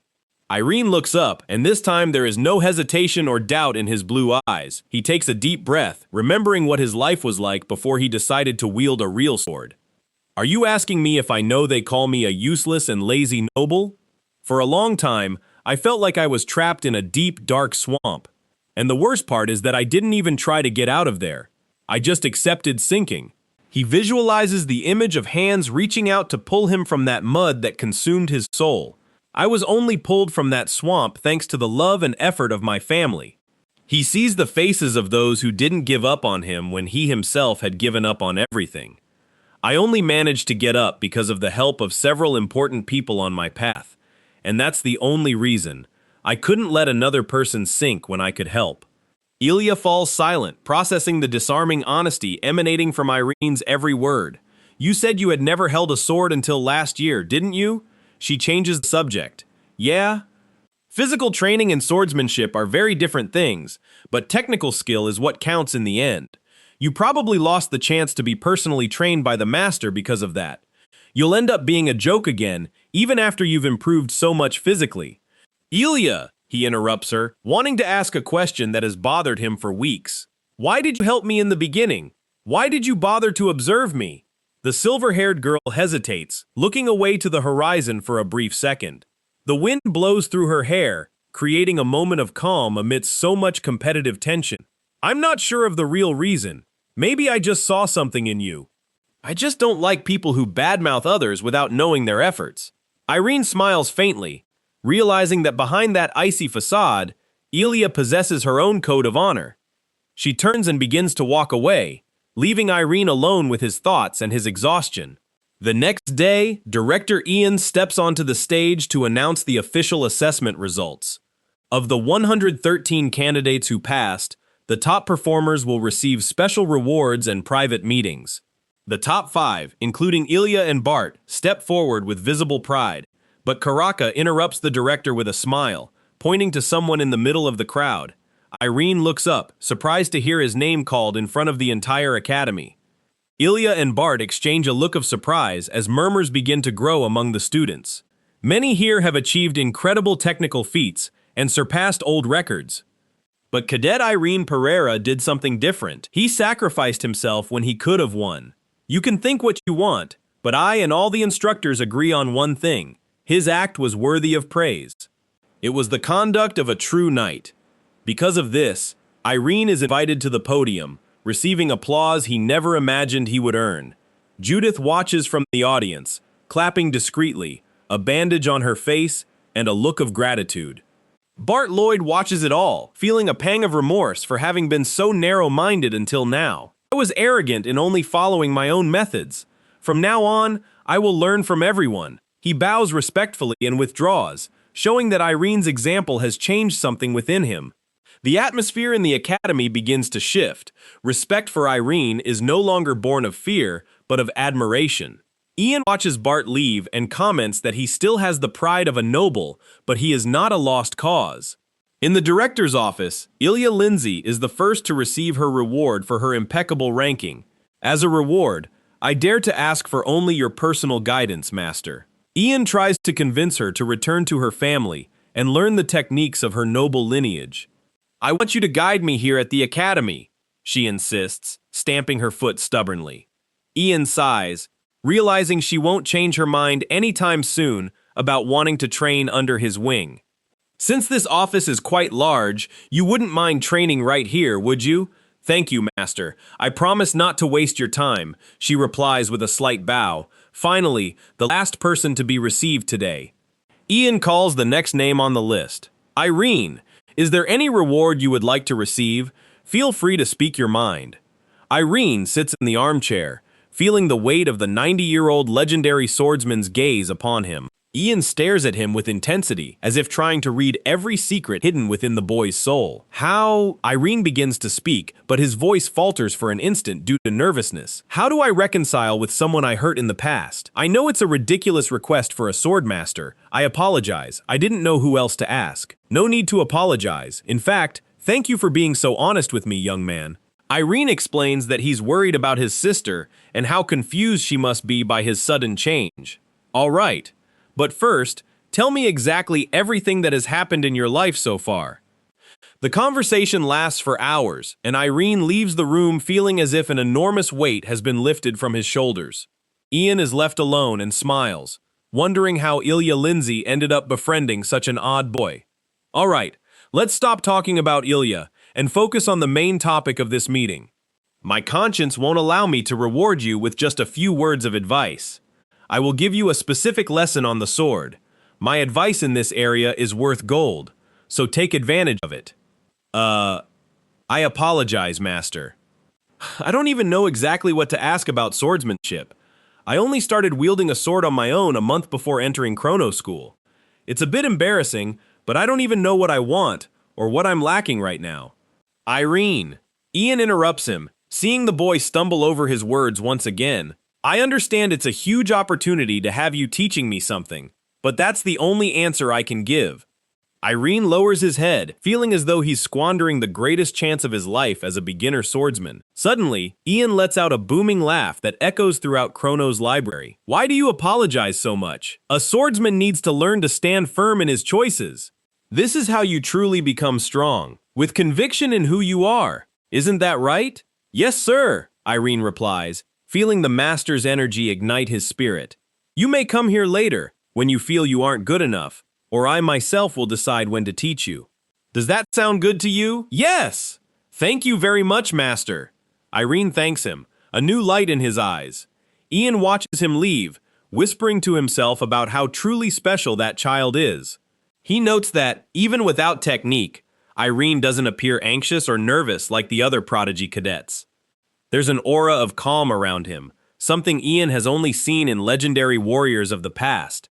The figure of a muscular wild man emerges in the master's memory as an inevitable comparison. He strongly reminds me of another special child I met many years ago. That person possessed overwhelming talent and a confidence that overflowed with every move they made. A woman with purple hair and a dangerous smile appears for an instant in the old master's mind. Well, they emit very different auras, but both their potentials are frighteningly similar. At the gymnasium, Irene has already returned to his brutal routine of push-ups, sweating buckets on the cold stone floor. Wow, training again? You never get tired, huh? A familiar voice interrupts him. It's Judith, holding her training sword and looking at him with a much softer expression now. Since we're starting sword training tomorrow, are you going to start swinging that sword right now? Thank you for saving me back at the lake. She blurts the words out quickly, blushing with embarrassment. I'll find a way to repay this debt, so don't you worry about a thing. Anyway, let's hang out together from now on. What do you think? Huh? What do you mean? Irene asks, stopping his push-ups and looking at her, confused. What was that huh for? I said we should stick together. You're always eating alone out there. We can train fencing together too. It'll be good for both of us, won't it? Answer me already. Yes. That sounds like a great idea, he accepts, unsure how to react to her intensity. All right, I won't bother your training anymore. Good luck with it, I'm heading off. But you're 3 years younger than me. Why are you acting like my older sister? Irene lets out a short laugh as he watches the red-haired girl walk away with determined, cheerful steps.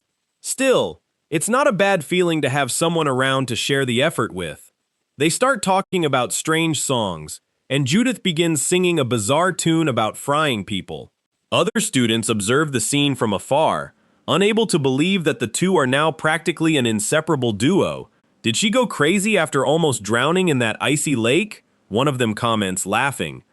Bart Lloyd observes the interaction, but his main focus is still on the girl who remains isolated from everyone else. To me, the strangest thing of all is what's happening between Ilya Lindsay and Irene Pereira. They seem strangely distant now, as if an invisible wall has been erected between the two prodigies. Attention, everyone! A shout echoes through the hall, announcing that a new challenge is about to begin at Chrono. Director Ian observes the crowd of young warriors, and his voice echoes with authority through the hall. Feel free to acknowledge your accomplishments from these past 4 months. The competitive atmosphere intensifies as instructors order everyone to choose their wooden swords for the start of practical lessons. Judith grasps her weapon with a savage grin, feeling every movement now flow with an aggression she'd never possessed before. The assistants exchange knowing glances, satisfied to see that the efforts of these youths are finally bearing real fruit on the field. Bart Lloyd makes his wooden steel hiss through the air and thinks aloud that, though it's just practice, he is already a changed man. The gleam in his eyes reveals unshakable confidence, the certainty that no one else here will be able to keep up with his new pace. Other students watch with envy and respect, feeling that Chrono Academy's level has risen absurdly in very little time. Ilya Lindsay remains silent, a shadow of curiosity crossing her face as she notices the blonde boy moving away from the main group. Irene walks with firm steps towards the back of the hall, ignoring the murmurs that begin to rise behind him. His objective isn't a common sword, but something hanging on the wall as if it were a museum piece.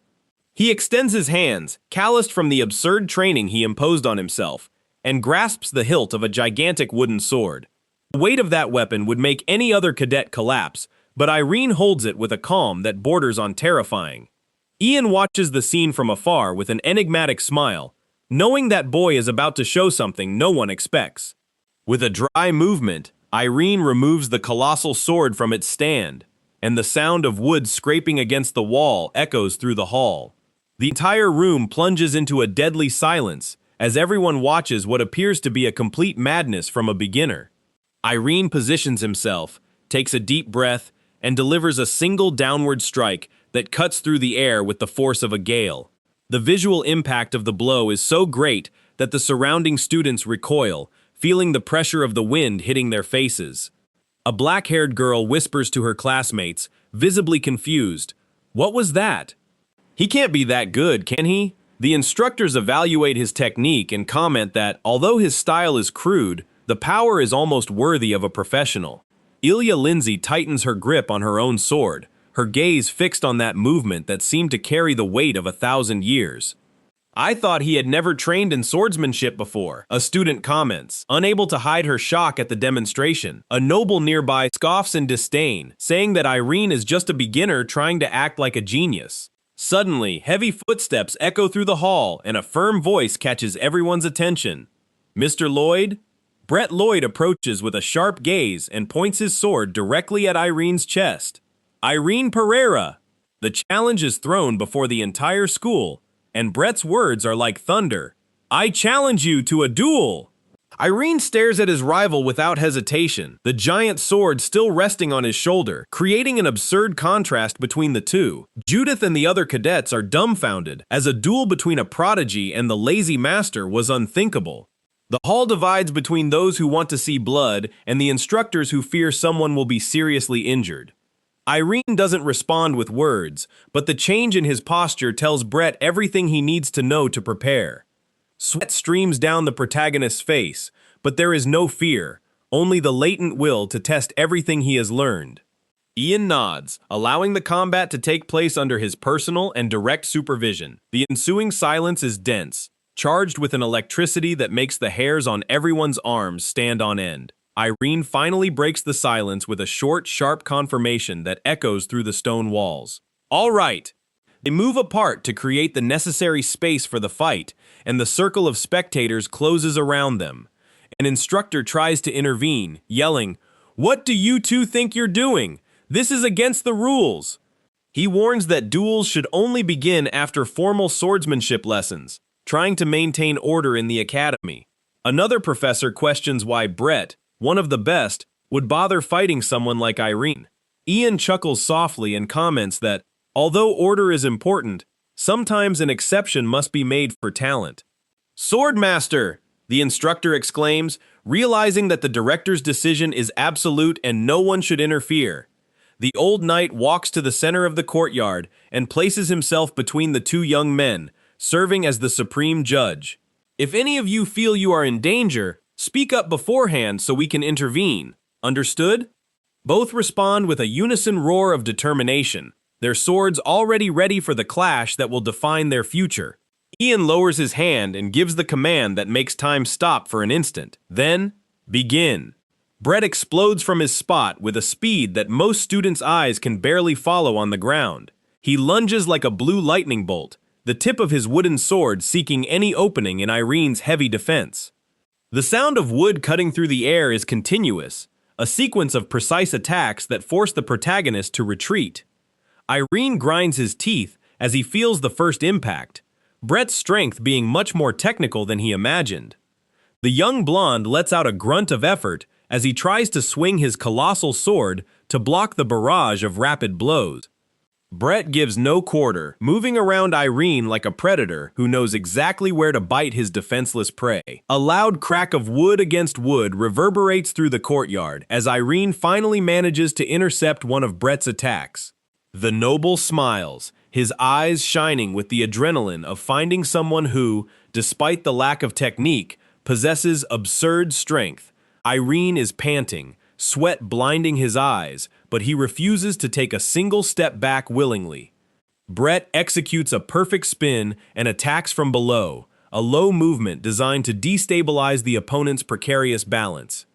Dust rises from the ground as the two move in a deadly dance that fascinates and terrifies those watching from outside.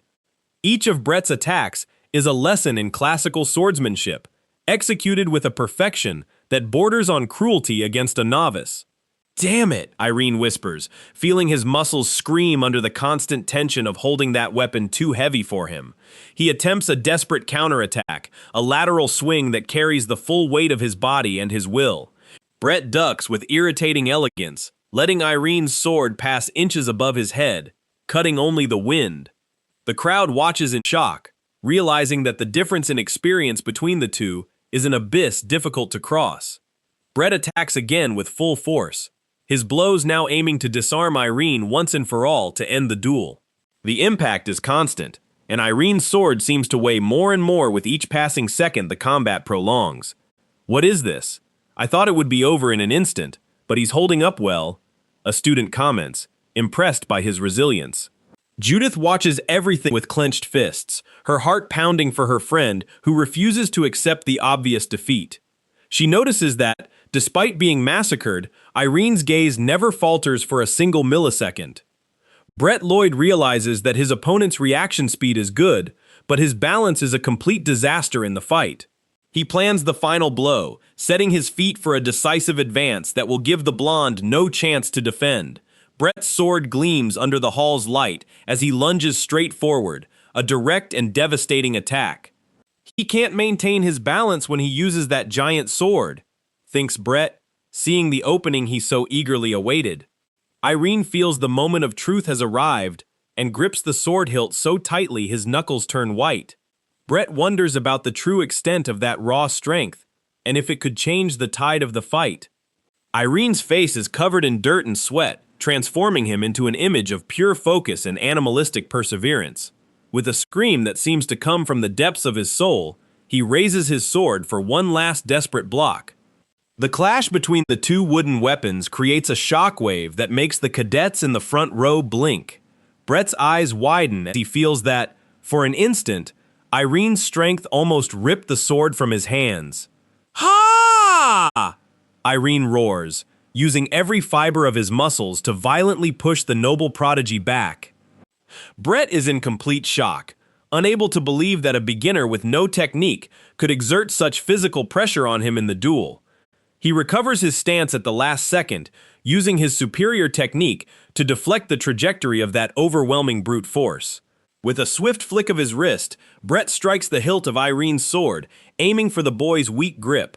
Irene feels the impact vibrate through his entire arm, an electric shock that momentarily numbs his fingers.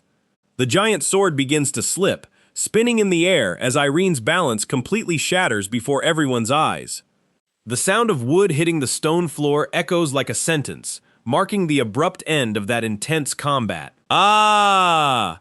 Irene lets out a frustrated sigh, looking at his empty hands as his chest heaves rapidly. Brett points the tip of his sword at Irene's throat, but there's no mockery on his face, only cold respect. The instructor's shout officially ends the dispute. Winner, Brett Lloyd. Soon after, a green-haired professor takes the podium for the final announcement. Attention! Tomorrow, classes will be officially divided. Elia, Brett, and Judith wait anxiously, knowing that the best will be placed in elite classes for advanced training. The professor warns that those selected for Class A will have a much harsher and more difficult regimen than the other students. He begins to read the list for Class B and C, and familiar names start to appear, raising the tension in the Great Hall. Judith hugs Irene and tries to cheer him up, saying confidently, "You can count on your big sister from Class A." The mood shifts when Irene's name doesn't appear in any of the upper classes, leaving Judith confused and worried. The professor takes a dramatic pause before announcing the last name on the list with an almost mournful tone of voice. And the last person, Irene Pereira, is in Class F. The announcement drops like an icy bomb on the protagonist. Irene lowers his head, feeling the weight of the Academy's lowest ranking, where only those deemed without a future are placed. Later, Judith explodes in anger as they walk through the forest. That Brett is an irritating bastard. She complains that he just wanted to use Irene to feel superior, and that all his noble posturing is cheap hypocrisy. "Don't get discouraged. We'll still crush him in the final evaluation," she shouts, trying to give strength to the blonde boy. She continues grumbling about how Brett is always surrounded by hangers-on and how it gets on her nerves. Suddenly, she stops and realizes that Irene is staring at her intently, which makes her blush and feel completely awkward. Irene sincerely thanks her for her concern, but admits he feels bad seeing her so angry because of his problems. Meanwhile, in the boys' dormitory, Brett Lloyd is alone, reflecting on what happened during the afternoon's duel. He lets out a long sigh, trying to shake off the strange feeling he had when crossing swords with the boy from Class F. Brett's face is serious, devoid of the arrogance he usually displays to other students in the school's daily life. He wipes his sweaty face with a towel, but memories of the fight keep coming back as if etched into his skin. He closes his eyes and tries to concentrate, but the feeling that something has changed in Chrono is too strong to ignore. The image of Irene holding that giant sword returns to his mind, revealing a willpower he had never seen before. He admits to himself that Irene's eyes and expression seemed unbreakable, something no technique can teach. Brett remains silent for a long time, questioning whether the Academy's ranking truly defines who the strongest warrior is. He sits on the bed, his gaze lost in the darkness of the room, knowing that Irene Pereira will still be a thorn in his side. The next day, Irene meets his new mentor, a man with a mustache and a stern gaze who doesn't seem to have much patience. "So you only know vertical and horizontal cuts?" the instructor asks, and Irene replies with a timid apology. Rune Tarhal says there's no need for apologies, but warns that his path will be much harder than others. "What do you need to catch up to the others, since you started so much later?" Rune asks, and Irene suggests hard work. "No!" Rune's answer is dry and short, cutting off any hope of an easy or motivational response. He draws his own sword with a movement so fluid that Irene can barely see the steel leaving the leather sheath. The instructor positions himself in front of the student, emanating an aura of authority that makes the air around them feel denser. He shouts the truth that stings the ears of any diligent student. "What you need is talent." Rune lunges forward and executes a strike that stops mere millimeters from Irene's face, solely to showcase the abyssal difference in their skill levels. He asserts that common talent doesn't apply to someone who is years behind their rivals, demanding something extraordinary to compensate. Irene swallows hard, feeling the weight of Instructor Rune's words like chains shackling his feet to the ground. Master the basics of swordsmanship in 1 week. This is the impossible mission the mentor imposes on the young blonde. Rune warns that if he passes this absurd test, he will be immediately promoted to Class C, skipping several training stages. "And if I fail?" Irene asks, and the answer is that nothing will change. He will continue to rot in Class F forever. Rune places a hand on Irene's shoulder, his gaze now a mix of challenge and a brutal honesty that cuts like a knife. "If you don't even have this level of talent, you'd better leave the academy right now." Irene clenches his fists and looks into Rune's eyes with a renewed flame. "I'll give it my all." Rune smirks and comments that he already knows Irene will give his best, but what he needs now are real and swift results. Ha! Irene's battle cry echoes through the forest as he begins the first day of his infernal, solitary training. He repeats the basic movements thousands of times, until his arms lose all feeling and his legs tremble from pure exhaustion. On the second day, Rune shouts constant corrections. "Bend properly! Your posture is all wrong, kid!" He criticizes the excessive tension in Irene's shoulders, warning that strength without relaxation is merely a waste of vital energy. The third day arrives, and Irene is already covered in bruises, but the rhythm of his strikes begins to gain a new cadence. "Good, very good. You're getting the hang of it," Rune admits, surprised by the speed with which the boy absorbs the teachings. By the fifth day, the sound of Irene's sword cutting through the air is already different, cleaner, and imbued with a deadly intent. The sixth day is marked by focused silence, where master and student barely exchange words, only synchronized and exhaustive movements. Rune Tarhal observes his progress and thinks he has never seen anyone improve so much in such a short time, not even himself in the past. He realizes that Irene Pereira is very different from what his lazy noble boy appearance suggests to the rest of the world. Irene wipes the sweat from his brow and takes a deep breath, feeling that the sword is now naturally a part of his own body. He asks Judith to evaluate his movements one last time before the great test that will determine his fate at the academy. The redhead watches intently, ready to kick his butt if his movements seem too ridiculous or careless.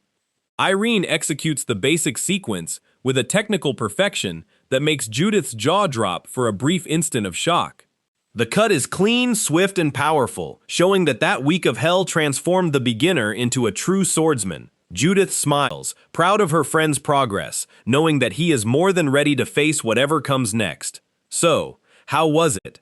Irene asks, breathless, anxiously awaiting the verdict of his fiercest and most loyal critic.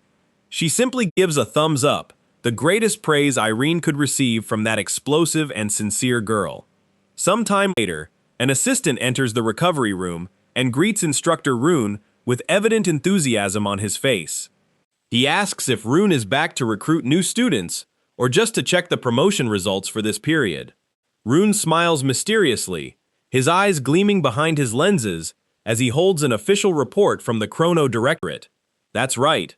The groundwork is finally done, and now things are going to get interesting around here. Irene enters the training hall in a new uniform, carrying an aura of confidence that draws the gaze of all the cadets. The official announcement echoes through the academy walls, confirming the miracle: he made it into Class C. At lunchtime, Judith is devouring plate after plate as if she hadn't eaten in weeks, leaving everyone around impressed. She shouts at Irene, saying that nutrition is vital for those who train so much, and questions how he manages to eat so little.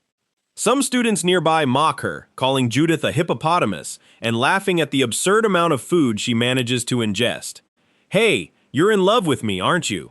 she suddenly asks one of the provocateurs, leaving the boy in shock. She scoffs at him, saying he looks confused, and coldly warns, "If you are, I'm sorry, you're not my type." The boy explodes in anger, calling her crazy as he tries to hide his embarrassment in front of the packed cafeteria. Bart Lloyd watches the commotion with a tired gaze, accustomed to his classmates' explosive temperament. He approaches and asks the group to stop bad-mouthing others, trying to maintain the minimal peace required for the meal. "That won't do you any good," he advises Brett, who merely snorts and returns to eating in irritated silence. The group of nobles calms down, but the tension between the academy's different classes continues to vibrate in the heavy air of the hall. Irene and Judith continue their meal, acting as if they are an inseparable duo who don't care about others' opinions. Irene notices a familiar presence entering the cafeteria, someone who always seems to be surrounded by an invisible wall of ice. Ilya Lindsay walks alone, her steps echoing and drawing everyone's attention as if she were from an entirely different world. Judith asks why the two of them have been acting so coldly lately, wanting to know if there was a nasty fight between them. "No, we didn't fight," Irene replies, but the doubt in his voice reveals that the distance between him and Ilya is deeper than it seems. Judith insists that such coldness is strange, demanding to know what he truly feels about the most talented girl in Chrono Academy. "Did you become friends with her or something?" The question hangs in the air, forcing Irene to face the fact that his path will inevitably cross Ilya's again. Judith stares at Irene with a teasing smirk in the middle of the cafeteria and blurts out, "I thought you said you weren't fighting. Ask her yourself," leaving the boy utterly speechless. She bursts into laughter at his expense, amused by the blonde's embarrassment, and tries to diffuse the tension by claiming it was just a bad joke. The conversation soon shifts to Ilya Lindsay, who remains isolated at the top of Class A, the center of all gossip and praise from the Academy's instructors.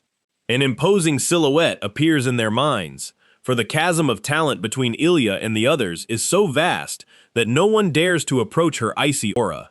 Judith reveals she heard that Ilya goes to the Soyeon arsenal alone every night to practice her family's secret techniques, warning Irene that he needs to climb the ranks quickly if he ever wants to get close to her.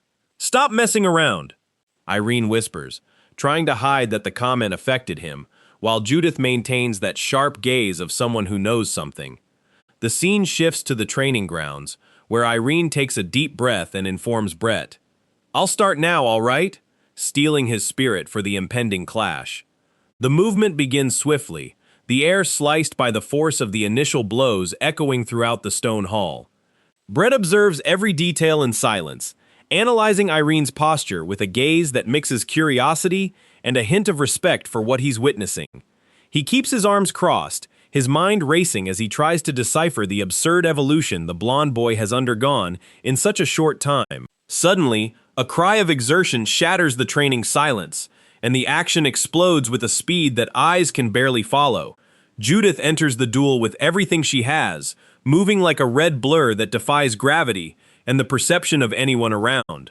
The force of the impact between their wooden swords creates a visual shockwave, proving that neither of them is there to play knight. Irene tries to defend himself, but the pressure the girl exerts is constant, forcing him to retreat inch by inch as the floor groans beneath his feet. Her movements are aggressive and fluid, a dangerous combination that leaves no room for Irene to breathe or plan a decent counterattack. He lets out a groan of pain as the full weight of her blow connects, feeling that Judith's strength is on a completely different level than he expected. Irene grinds his teeth, his eyes wide with surprise as he realizes that no matter how much he trains, colossal walls still stand before him. This is on a bizarre level, he thinks, feeling sweat trickle down as he struggles to maintain his balance against the relentless storm of attacks. Judith gives no quarter, spinning her body with a mastery that shows why she is considered one of the rawest talents of her generation. The combat becomes a blur of technical movements and brute force, where every second of hesitation could mean a humiliating defeat on the cold ground. The swords cross again with a dry crack that reverberates through the walls, creating a tension you can feel in your fingertips. Irene searches for an opening, a small gap in the redhead's defense, but she seems to read his movements even before he executes them.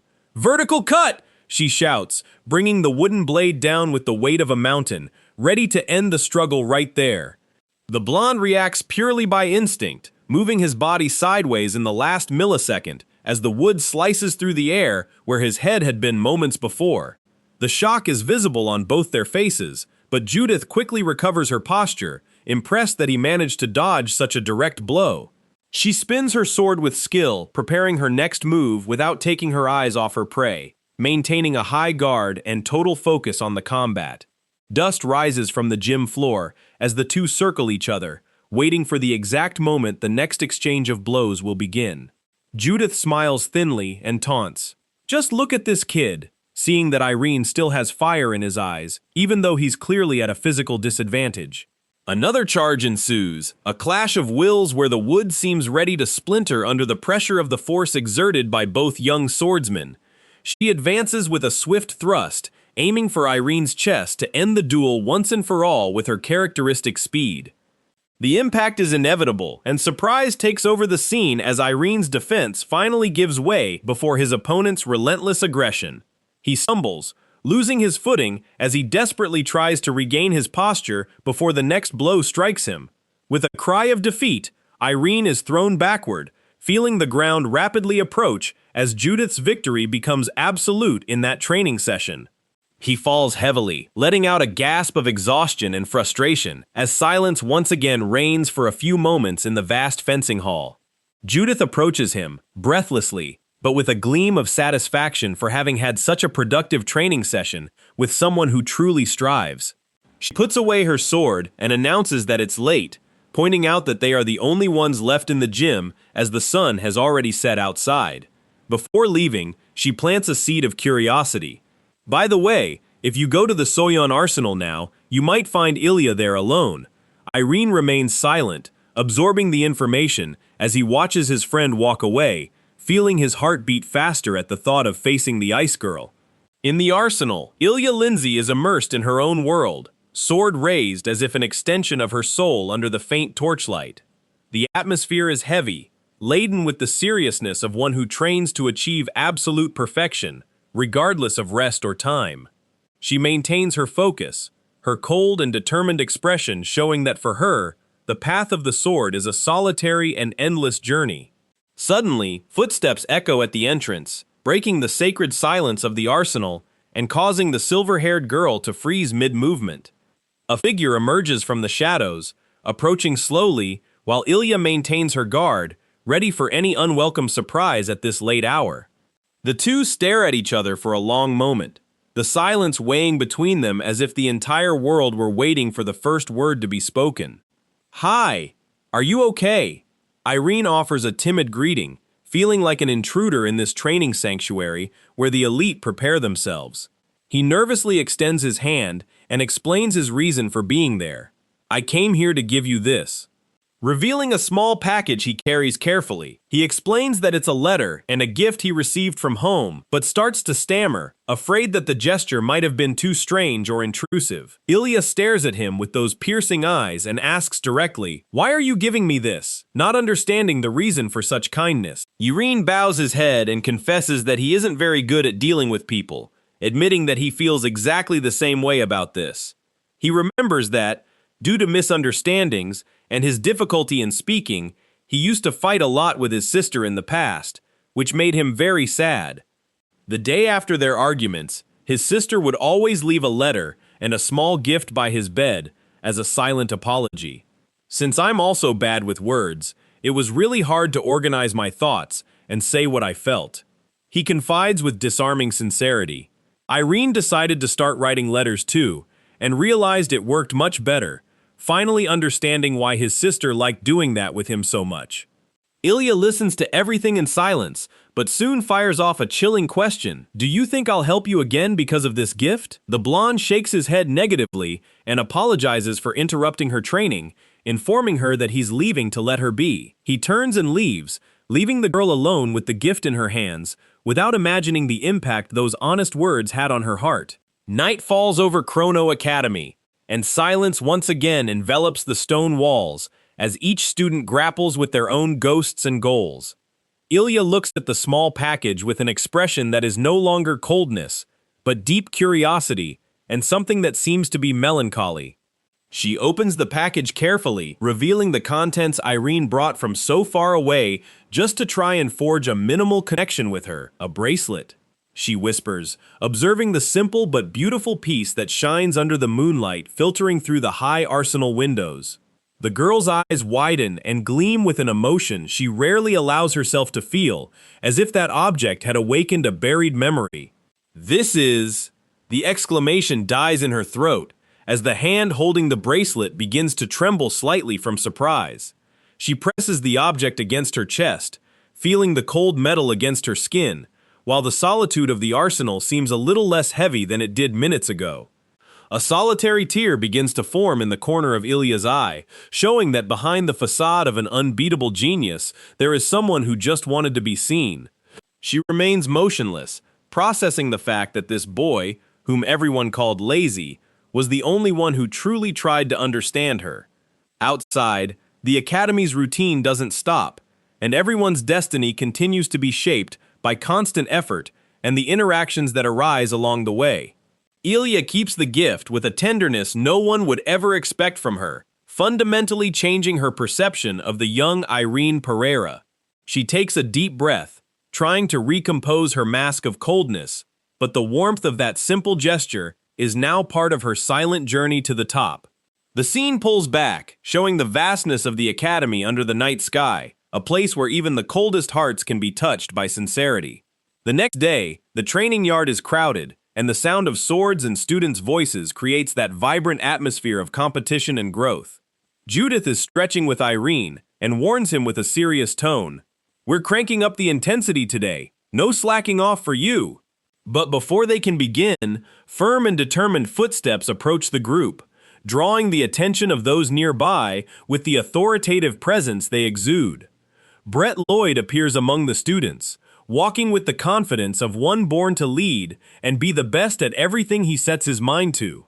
Judith stops what she's doing and frowns, letting out a "huh" of pure confusion as she sees the blue-haired noble heading towards them. He stops before the duo, ignoring the curious glances of the other trainees who are already whispering about what the Class A genius wants here. I have something to tell you, so please wait a moment. He says to Judith, who shouts back, "Huh? Why me?" But Brett's focus quickly shifts to the blonde beside her. "I also need to tell you something, Irene Pereira," leaving the protagonist intrigued. Brett gets straight to the point and drops the bomb. "I want to train with you regularly from now on," making Judith wonder if this guy has finally lost his mind. He explains that, from what he saw in the evaluation and their last duel, Irene possesses a deep concentration that he himself feels he hasn't quite achieved yet. "I would like you to teach me that, and in return, I will teach you how to truly wield a sword." A proposal no one saw coming. The Academy's genius wants them to compensate for each other's weaknesses so they can grow together as true elite swordsmen. Silence falls over the group as Irene processes the fact that one of the school's top students is asking for his personal help to evolve. Judith, ever suspicious, crosses her arms and asks what he's really scheming with this offer that seems too generous to be true. After testing Irene in the duel, "Aren't you just trying to use him for your own benefit?" she questions, her gaze sharp as a dagger. Brett repeats her words in a reflective whisper, staring into nothing for a moment before giving his definitive answer about his true intentions. "You're right," he admits, causing Judith to explode in indignation and call him shameless in front of everyone watching the scene. But he remains calm and counters with cold logic. "But is that really a bad thing?" smiling in a way that shows he sees the world differently. Brett asserts that he could obviously grow alone over time, but that method would be too inefficient for the demanding standards of that academy. He shows his calloused hand and his sword, making it clear that every minute inside is precious and cannot be wasted on foolish pride or hesitation. The determination in his voice is palpable, showing that his desire to be the best outweighs any concern for appearances or what others think. He reminds Judith that she herself has been competing with Irene all the time outside of classes, and that he believes in the importance of gaining experience with different people. "This is an opportunity," he exclaims with a passion he rarely shows, his eyes gleaming with the promise of even greater power to come. He clenches his fist tightly, symbolizing the commitment he's willing to make to not fall behind in the race towards sword mastery. The noble declares that he is there to learn and compete fiercely with everyone he can, aiming only to reap the most fruitful experience possible from each training session. The surrounding students are shocked, unable to believe that a Class A student is saying such things to someone who just arrived in Class C. Some find his attitude incredible and inspiring, while others just watch in silence, realizing that the Academy's hierarchy is about to change drastically. Irene finally breaks the silence and accepts the proposal, but asks with a hint of insecurity if it will really work for someone like him. "I'm too incompetent compared to you. Will you really be able to learn anything from me?" he questions, doubting his own worth. Brett lets out a chuckle and repeats what he's already said. "I told you, you have something I don't. Don't doubt it." He confesses that he's been thinking about it since the mid-semester evaluation, when he noticed something different in the way Irene carried himself during combat. Brett compares their training times and realizes that, although the duration is similar, there's an X factor that makes Irene's progress unique and astonishing. The prodigy's gaze shines with a sudden revelation, as if he's just found the missing piece in his puzzle of constant evolution. He explains that everyone has the same limited 24 hours a day, but not everyone uses that time in the same way. The density of your time is different. From the beginning to the end of each training session, you seem to be in another world. He earnestly asks Irene to teach him how he manages to maintain such an absurd level of focus for so long, without wavering or losing energy. Irene is surprised by the request, realizing that what he does purely out of instinct and necessity is seen as a treasure by a genius like Brett. I don't know exactly how I do it," he admits sincerely, scratching his head as he tries to find a logical explanation for his gift. Brett laughs and says he expected that answer, as all geniuses tend to say similar things when questioned about their natural talents. "What do you mean by genius? I'm not—" Irene tries to protest, but is interrupted by the unwavering conviction of his new training partner. "No, from what I see, you are a genius." Brett asserts categorically, delivering a reality check to the blonde's shaken self-confidence. He emphasizes that maintaining such concentration isn't easy and bids farewell, announcing that Judith will also train with him the next day so the group can grow together. Judith makes a face and asks if he really thinks she'll accept that so easily, but deep down, she knows Brett is right about their potential. A dramatic pause ensues as Brett walks away, leaving behind a thoughtful Irene and a Judith who's still trying to process the entire training upheaval. Before disappearing from view, Brett turns and gives one last piece of advice. Irene Pereira, stop putting yourself down with those words of defeat. He reminds Irene that he was born into a noble family, and that it took him a while to realize the weight of lineage and effort the boy carries in every strike. Judith pretends to gag at so much sentimentality, but thinks to herself that, for someone who only knows how to bark, Brett is surprisingly good with words. The training begins, and Brett proves he wasn't kidding, correcting Irene's posture with a surgical precision only a Class A prodigy would possess. Stay like this so you can stretch properly and not move your body the wrong way, he instructs, while Irene tries to follow every detail. He demonstrates the perfect movement, a technical execution so clean it resembles a deadly dance, leaving the blonde marveling at the chance to learn it up close. Judith complains that she doesn't want to do those boring posture exercises, but Brett just ignores her and remains focused on transforming Irene's technique into something sublime. Brett asks Irene how long he thinks it'll take for Judith to stop complaining, commenting under his breath about how stubborn and difficult she is to handle, since she's not cursing, probably another week? He jokes, and the two end up laughing at the situation as the training finally gets into full swing. Later, Judith is devouring her food with her usual ferocity, while Irene watches in silence, lost in his own thoughts about this concentration. The refectory is calm, but Irene's mind is a storm of ideas and sensations he still can't translate into clear words or techniques. He reflects on everything Brett said, realizing that the key to his next level of power lies in understanding how his own focus truly works. Suddenly, he sees Ilya Lindsay passing him in the hallway, and that invisible wall of ice seems a little less cold than it was the day before, thanks to the gift. The two exchange a quick glance, a silent acknowledgement that something has changed, even if neither of them has the courage to say it aloud yet. "It's nothing like that," Judith shouts from afar upon seeing the scene, trying to disguise that she's keeping an eye on what's happening between the Academy's two talents. Night falls once more, bringing with it the sound of rain and the necessary silence for Irene to finally delve into his own mind in search of answers. Lying in bed, he repeats the word concentration, like a mantra, feeling that Brett planted a seed of doubt that is now beginning to blossom powerfully. He wonders how he can further improve this gift, closing his eyes and letting his consciousness float away from that dark, silent room. An image emerges in his mind, a long-haired man with a gigantic sword, the same figure who has haunted and inspired him since the beginning of his journey. It's as if he's there, a ghost watching the master train, feeling the vibration of each strike and the absurd density of presence that warrior emanates. "What is this? A dream?" he questions, but the sensation is too real to be just a creation of his imagination, tired from exhaustive training. Irene feels a tingling in his hands, an electrical impulse running through his muscles as if they're preparing for a battle that hasn't begun yet. It's different from before, he realizes, clenching his fists with a strength he'd never felt, as if holding the very essence of power. The master in his dream executes an overwhelming movement, and Irene absorbs every nuance of the technique, every heartbeat and every breath coordinated with the blade. The warrior's body is a monument to absolute dedication, and the young blonde feels he stands before the definitive truth of what it means to be a swordsman.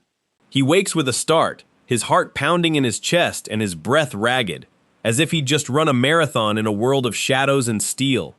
Irene sits on his bed, cold sweat trickling down his face, while the image from the dream still burns in his retina with terrifying, vivid intensity. He looks out the window and sees it's still deep night, but sleep has completely fled his body, replaced by an urgent and uncontrollable need. The castle's silence seems to amplify the sound of his own thoughts, creating a tension that compels him to get up and seek his tool of purpose. I need to grab a sword before this feeling disappears, he decides, dressing quickly with the fire of determination burning in his blonde soul. The castle's silhouette rises against the starry sky, guarding the secret of a young man about to surpass yet another human limit in his quest for perfection. Days later, Judith finds him with deep, dark circles under his eyes and asks what he's been doing during the nights, since he looks like a walking zombie all day.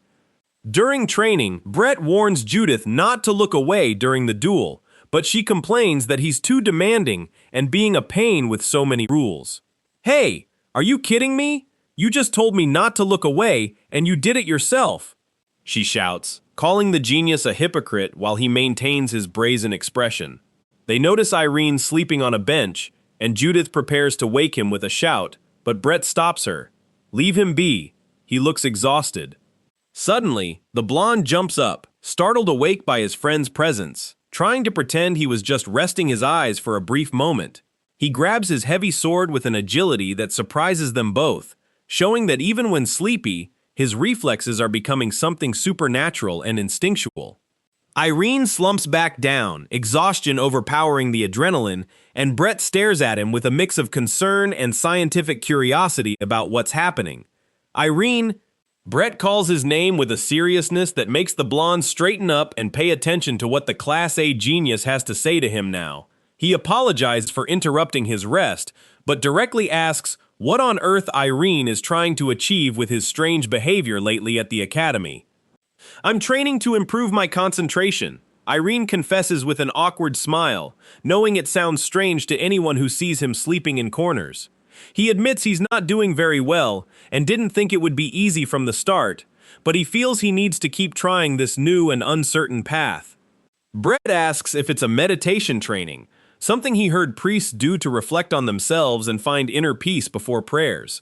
Great, then I'll try that too, Brett exclaims with an enthusiasm that startles Irene, deciding to dive headfirst into that peculiar meditation technique. The next instant, Brett is already lying on a bench trying to meditate and concludes that the experience isn't as bad as he initially imagined. Judith and another student find him snoring, and she taunts, "It looked like you were sleeping." And he replies that he wasn't sleeping, he was just meditating deeply.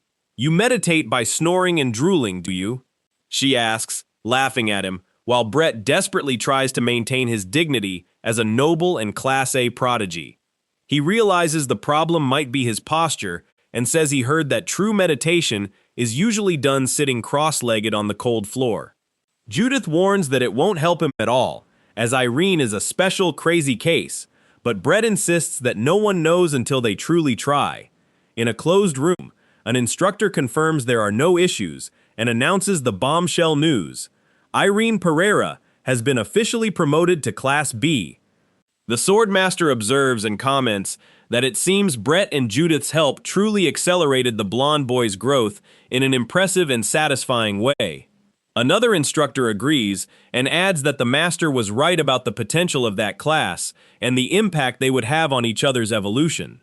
He specifically mentions Brett Lloyd's name, who now seems to be leading a strange and new trend among Chrono Academy's most diligent students.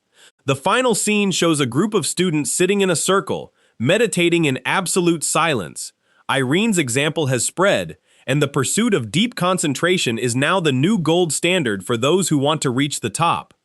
Irene Pereira, the boy everyone scorned, is now transforming Chrono Academy with his unshakable will. But this meteoric rise could bring new enemies, new trials. What does the future hold for him? If you want to find out, comment below and we'll tell you part 2.